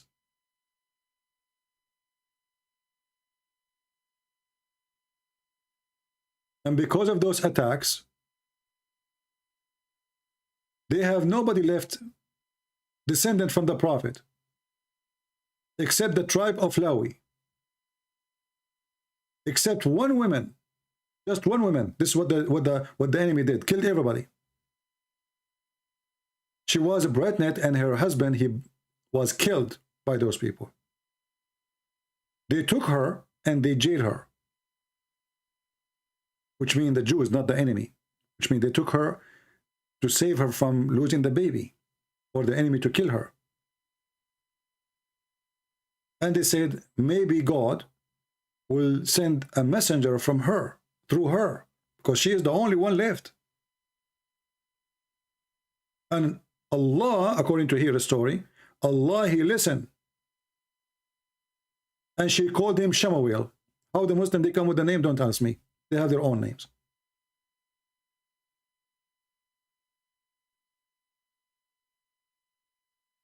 If I search this in Prophet Google,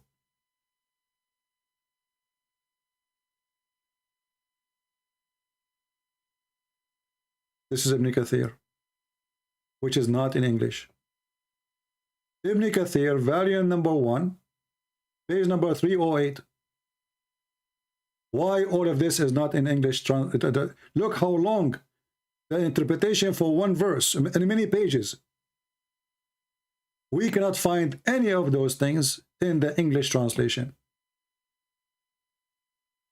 Translate.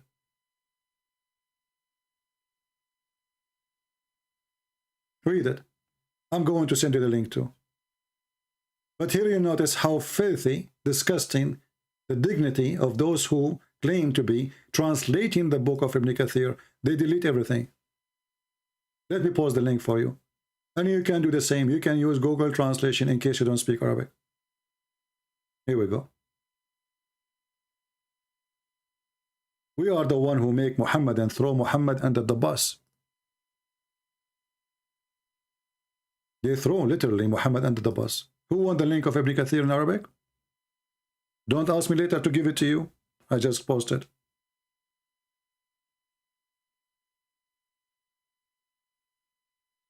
So here you notice that the Muhammadan scholars, the companion of Muhammad, they are defending what Samuel did. And not only that, they are saying that Allah, He cursed the Jews for not obeying Samuel and killing everybody. The Muslims in YouTube, they are ashamed. They say this is shame. This is disgusting.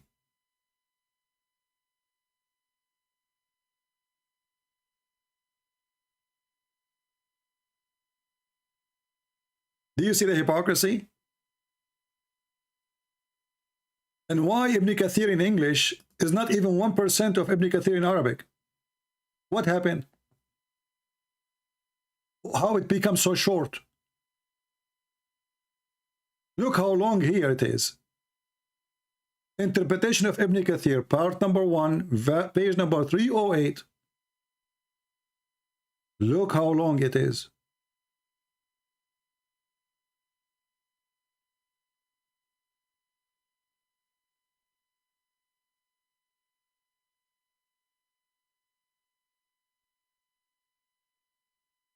And then we have to flip the second page. And the third page is we're not done.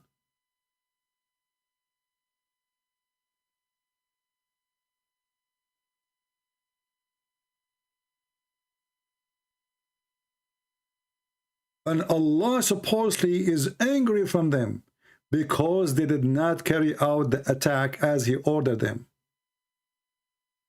While they promise we will do it, how we will not do attack those who killed our children, who took our women as captive, who took our land, who took our holy Torah.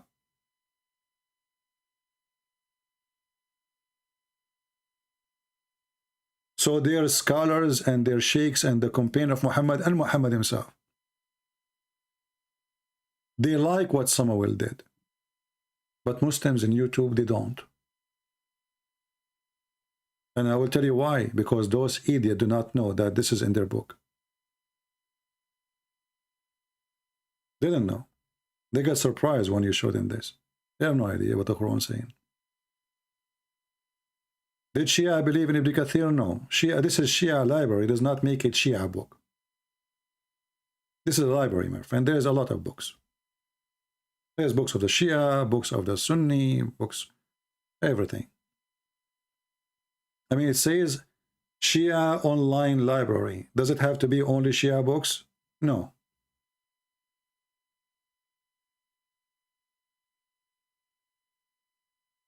Do we have any Abdul? I hope people are taking reference. If somebody mentioned to you first, Samuel, which chapter you mentioned to him and get him busted? Do you remember now which chapter we are talking about? What chapter?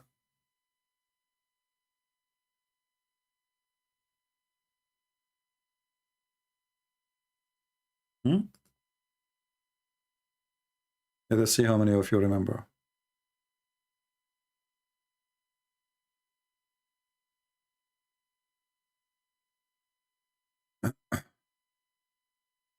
Yeah, we played the video already about that. You are too late, Rob Christians. We played that a week ago, 2 days ago. We have it here on the screen still. This person, he exposed the Muhammadan, he exposed their lies about Jesus have the knowledge, and the Muslim, they change the Quran. But someone put in the diacritical marks instead of alamun ain alif lam alif nun dhamma alamun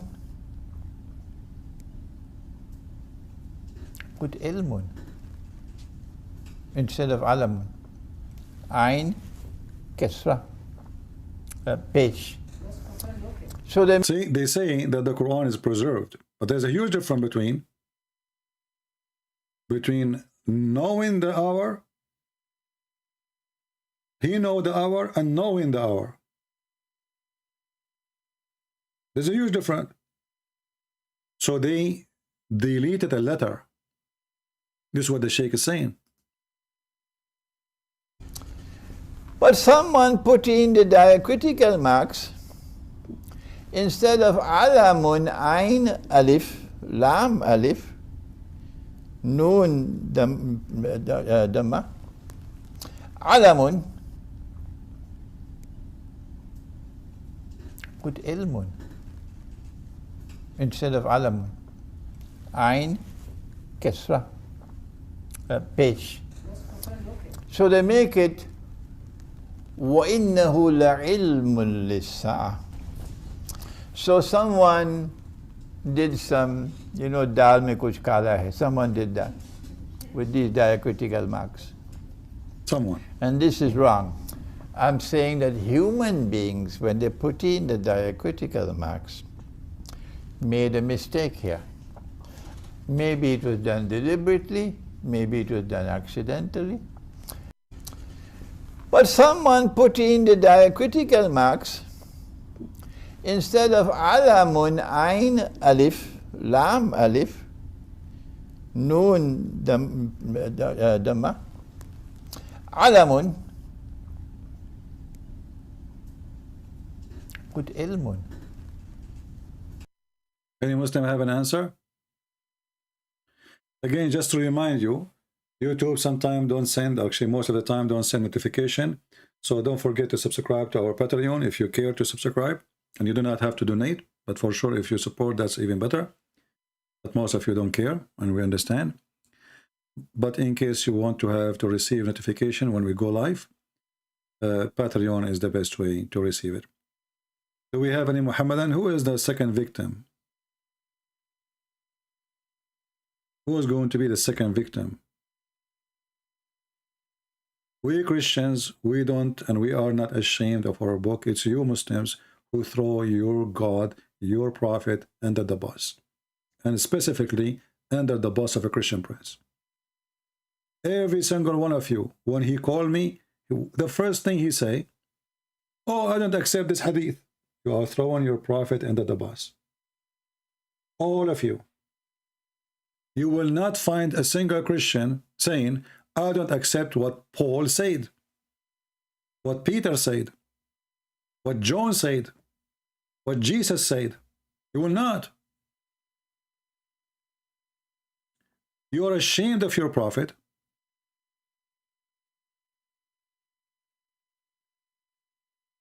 Ashamed of your religion. And you try to deny it, hoping by denying it, you can save your ass from being exposed.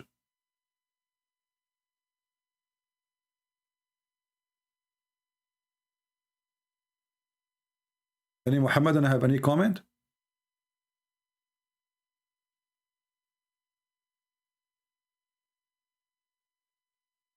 When the last time a Muslim, he says to me that Jesus says something and I said to him, I don't accept it? Never.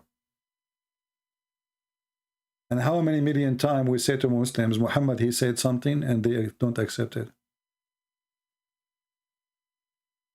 So, because they are ashamed of their prophet, they try to throw the words of their prophet Well, if you're ashamed of him, you better replace him with somebody else. Go to eBay and order a new prophet. Someone who, you know, you will not be ashamed by.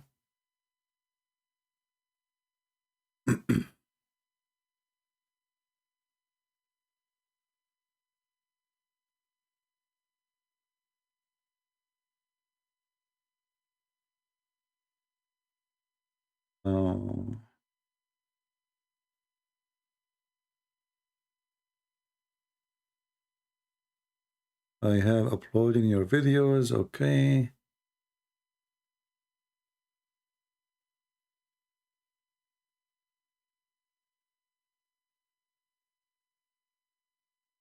My friend, don't send me those text messages in Skype because they are meaningless.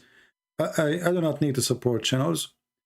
Christians who upload my videos, you know, you do not need my support, my friend. People will come and subscribe to your channel. What I would do?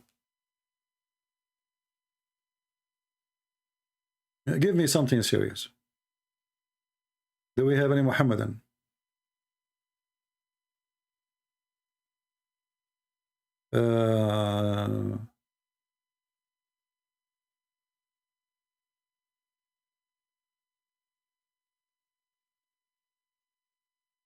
Let us see.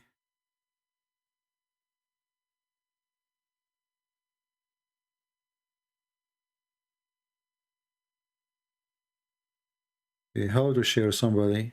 Share contact.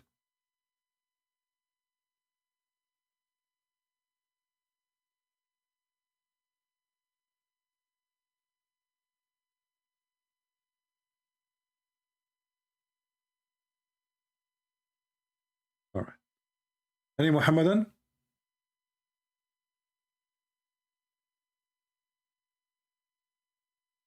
Any brave Mohammedan? Okay, any coward Mohammedan?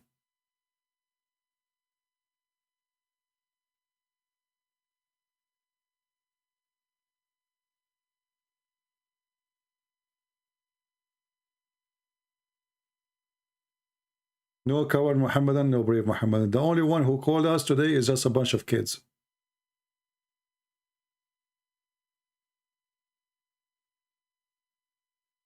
Anyone?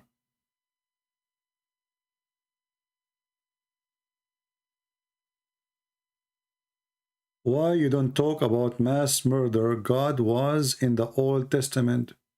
You donkey, Dr. Hamza. Okay, Dr. Hamza, why you don't call me so we can talk about this topic? Especially you are a doctor. That will be a pleasure to speak to someone who is educated.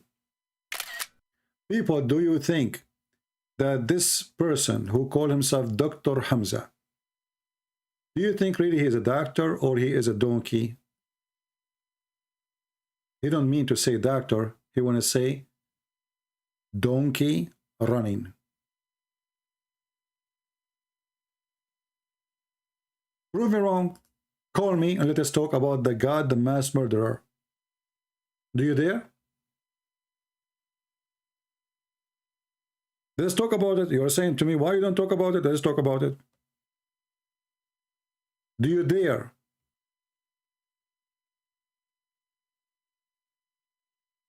Coward. You are not Dr. Hamza. You are Sister Hamza.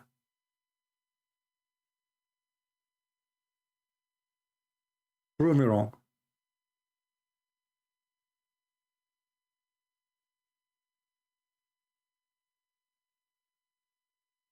Are you there?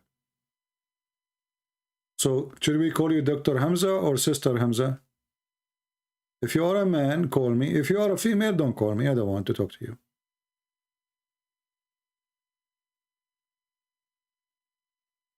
Are you there? Anna, you are a doctor? I feel sorry for you. Because all doctors in the world, they learn their medication from Prophet Muhammad. Anna, if you are a doctor, let me teach you something. Anyone, he come to you, he have any disease, tell him to drink honey, even if he have diabetes. I mean, look, we have a genius prophet. Anyone come to him, it doesn't matter what the disease, either he give him camel urine or honey. And when there's a guy, he told his brother to give him honey. The guy was dying from drinking honey, obviously. And Muhammad, he accused him that his brother Billy is lying. You can do that too. If you give a medicine to somebody and it doesn't work, accuse him that his Billy is lying. Let me find the hadith. And the Muslim, they claim that after that, this guy, he was recovered because he never came back. Obviously, he died.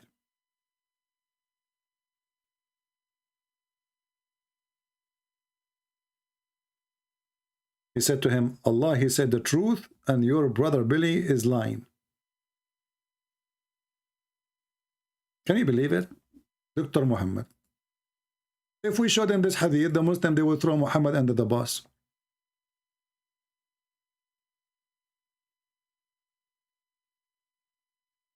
Your brother Billy told a lie. And the Muslim, they add later that he was cured. Take a note. Your brother Billy is telling a lie. Are you there, Dr. Hamza? Can you call me and let us see if your Billy will tell me a lie? Why you don't want to come up to me? Okay, just look what you just said, Hamza. You just said, I don't want to come up to you. You just admitted that I am up and you are below.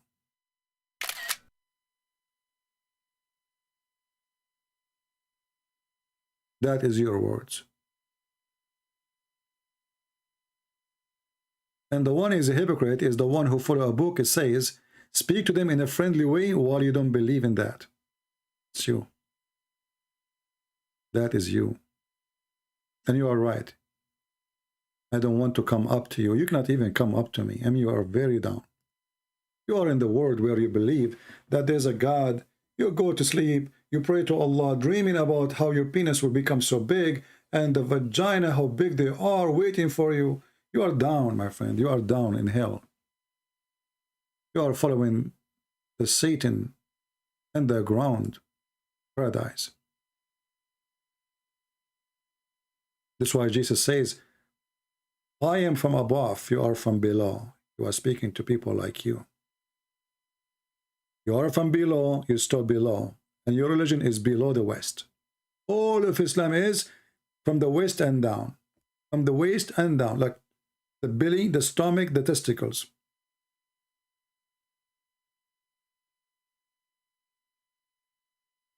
Do we have any Abdul besides Sister Hamza? May Allah bless her boobs.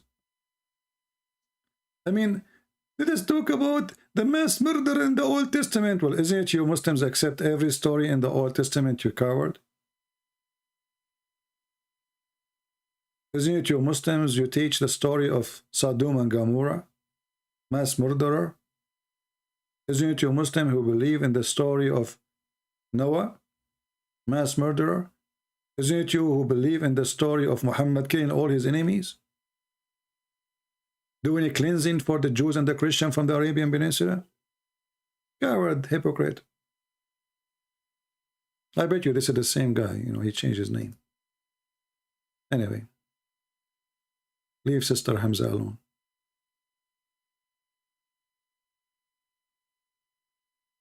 Yeah. Well, don't talk about mothers. You know, don't go there, because I can mention that your mother, she made a sex contract in order to have you. She never get married. Now we can show that from the Quran. This is why Muslim women, her contract ends by when the employer fire her. It's a contract of sex. There's no marriage. Even the word for marriage, the one the Muslim they use, is to if, not to marry. Nikah. The Muslim, they say, Christian Prince, he lied when he said, nikah mean to if a woman. Look what Muhammad said. He said, do everything when your wife, she have her menstruation, except nikah.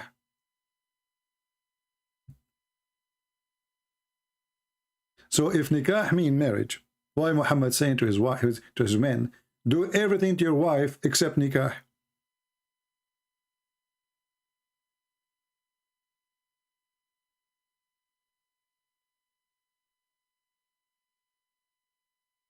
Let us show you the hadith.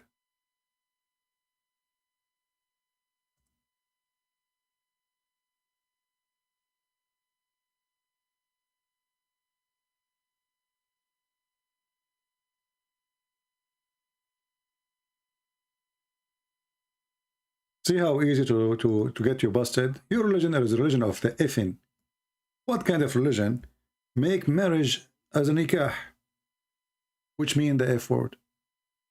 Christian Prince is lying. The word nikah mean marriage. This is absolutely a lie. Okay, read it. The prophet, he said, they don't like what the Jews says. The Jews, they say, if a woman, she have her menstruation, she stay in her room, according to the story here. They don't associate with her until she have her period is done. Muhammad, he said, do everything else a part of effing. What is the sexual intercourse? Nikah, read it. اصنعوا كل شيء إلا النكاح. Cowards, liars, no dignity. Sexual intercourse translated for what? For nikah. You don't have marriage. You do nikah. Your father, he did F your mother. Literally. And your prophet saying to your father, don't F her when she have her menstruation. And by the way, Muhammad was Fing his wives when they have their menstruation.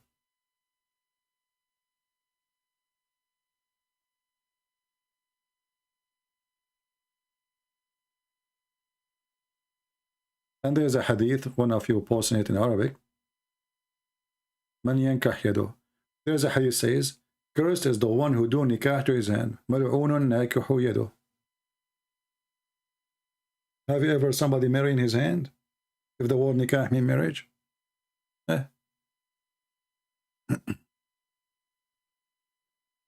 Anyway, I think we have enough for today. And look like today we are not lucky. Not too many customers for some reason. It's slow, but we have a good time. Don't forget to download my videos, share them, and you know, only when admin is posting Patreon. Thank you. You can click at the link of Patreon, and you can join us there. You can subscribe, so you will be notified when we go live on air. All right, and please invite Muslims. Any Muslim who says to you Islam is a good religion, Islam is from God, etc., tell him, okay, you know what? I want you to call this guy. I wanna just listen, see. Maybe you can convince me. If you can really prove this person wrong, you know, and you were convincing, you know, we will see. Just call him. So encourage Muslim to come and call us. And this way, Christian learn how to refute the garbage of the Mohammedan, and we save the Mohammedan from the stupid garbage of Muhammad. We don't hate the Muslims. We don't want you to hate them too. We are here to save everybody. Christians, non-Christians, Muslims, Hindus, Buddhas. Because Muslims, they spend a huge budget, billions of dollars every year. You see, what we do here is very small, very tiny. Look, I have 1,500 people. This is very tiny. We are not getting millions to watch when we speak. And the reason is very simple. Our budget is so tiny, and we are just in YouTube, and Christians, sadly, didn't support us. Actually, Muslim, they share their Muslim links everywhere. Christian, they don't. They do the opposite. You will see Christians sharing Muslim links in my page, but they don't share my links to the Muslims. Because many of the Christians are very naive. They have they have a good heart, but they don't think. Hey, Christian Prince, can you refute this guy? And by doing that, they are posting a link to promote him. Very naive. But all the budget they are spending is useless. We are giving our books for free, our videos for free, translated to many, many languages. Maybe here we have only like 1,500 people watching here, but as you know, my videos will go and be translated to many languages and hundreds of thousands will see it. If you go right now and check in Indonesia, you will see how huge the number of those who watch my videos. We made a huge impact in Islamic countries. Christians now are not left alone in those countries. They can refute the cowardness of Muhammad and the fabrication of Muhammad so easy. And this is what we are doing exactly. We want your son, your daughter, you, your husband, your wife, when they meet a Muslim, try to fool them. And instead of fooling you, you save them. And you get them busted with their lies. So learn, take notes, and knowledge is power. You see, when you have knowledge, wherever you go, you are welcome. You go sit with your friends, drinking coffee with them. When you speak foolishness, you are just a fool. But a person of knowledge, his place is always reserved. The more knowledge you have, the more you are heavy duty. Community receive you. Your children respect you. A person whose mouth is filthy, he keeps saying the F word about everything he say. His children, sooner or later, they will say the F word to him too, because this is what they learn from you. A person who speak wisdom, teach wisdom, act in wisdom, his children will follow his steps. If you want your daughter to grow up as a whore, well, treat her like one. And treat your wife like one. And then she will treat you the same way. If you want your daughter to grow up as a decent woman, good woman to you, to your wife, treat your wife in a decent way. Or you are the best example of everything. Or the worst example. If you want your children not to speak loud, filthy, bad language to you, well, don't say those words in front of them. And respect their mother, and the mother respect her husband. If you want to be something, not an insect, because many, sadly, they are a human, but they live like insect. They spend their life doing what insects do. They jump over trees, they eat the leaves, they damage the tree. Don't be that one. For this is your tree. And you are damaging your own.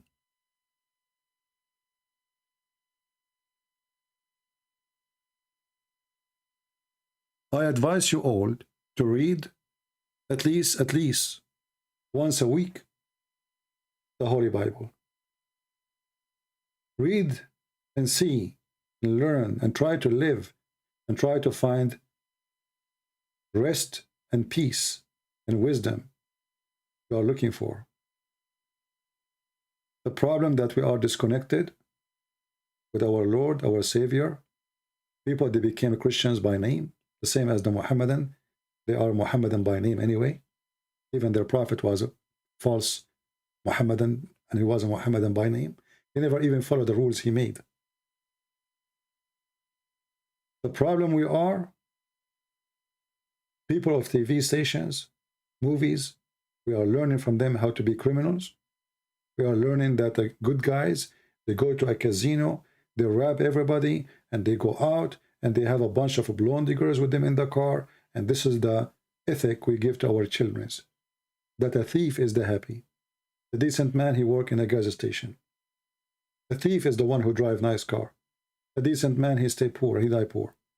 This is what we are teaching our kids. If you have games and your kids are playing them in your house, don't give them games about shooting. For later, shooting will become a game for them. They will lose their humanity. Give them something can increase their intelligence, their thinking, not how fast we can shoot in a game. A game full of blood. What you expect from your son to be. What do you want him to be? If you want to be something, ask yourself first, what is that thing you want to be? You want to be a turtle? Inside the box? You move your box because you're afraid of everything? Or you are a person who fear nothing, including death. And you say the truth, and the truth will set you free. A person who fear death, he have no life. He's not even alive, because he's always worried. He's worried about germs. He's worried about bacteria.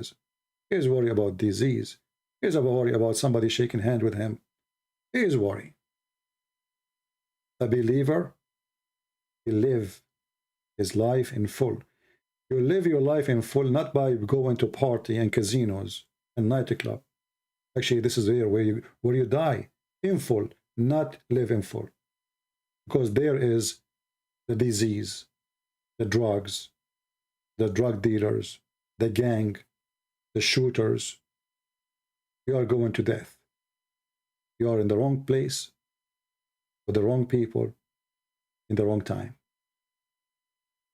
With Christ, always you have the insurance. You are in the right place, in the right time, in the right mission, in the right direction. So I encourage you all, today is Sunday, to pray.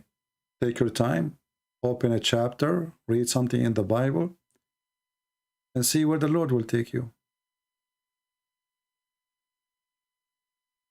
Say what the Lord will tell you today. For every day, the Lord, He says something to us. So I want to say thank you all for being here. May the Lord bless you. And I hope today we were able to do something good and to share some knowledge with those who seek knowledge. The Bible says, my people being destroyed because of their ignorance. That's true. Disease kills us because of our ignorance. If we know how to fix it, how to fight it, we don't die. Our ignorance make us lose our money, make us lose our life, make us lose even our children's. Ignorance is the enemy. And Islam is nothing but ignorance made by the devil. Thank you. God bless you. And see you soon again. This is your brother Christian Prince, who is serving you for today humbly. Take care.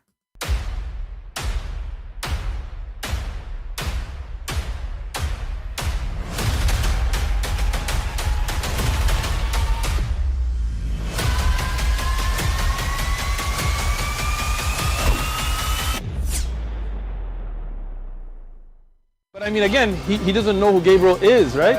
Because he didn't come from an Abrahamic faith. The people of Mecca were pagan. The Quran is mentioned, if this book was from other than God, they would have found in it many contradictions. If a book is without contradictions, that has no bearing on whether it comes from God or not. I've had phone books that are inerrant, but I certainly don't think God gave them. That we believe without understanding. The brother asked a very important question, that most of the scholars say that listening to music, watching movies, and most of the television programs, they're haram. So how can we have fun? Let me tell you, brother, at the outset, that having fun is permitted in Islam as long as the fun is halal fun. That the standard narrative has holes in it. The Prophet tells us because Satan or the devil sleeps over our nostrils. Those who oversleep and not pray Fajr on time, Satan urinates in their ears. I really do think Jesus was crucified and that he really was dead and buried. He thought that he was a son of God in the sense that he was specially chosen by God. I think Jesus really did think he was going to be the Messiah, the future king of Israel. I mean, that is, after all, why they crucified him.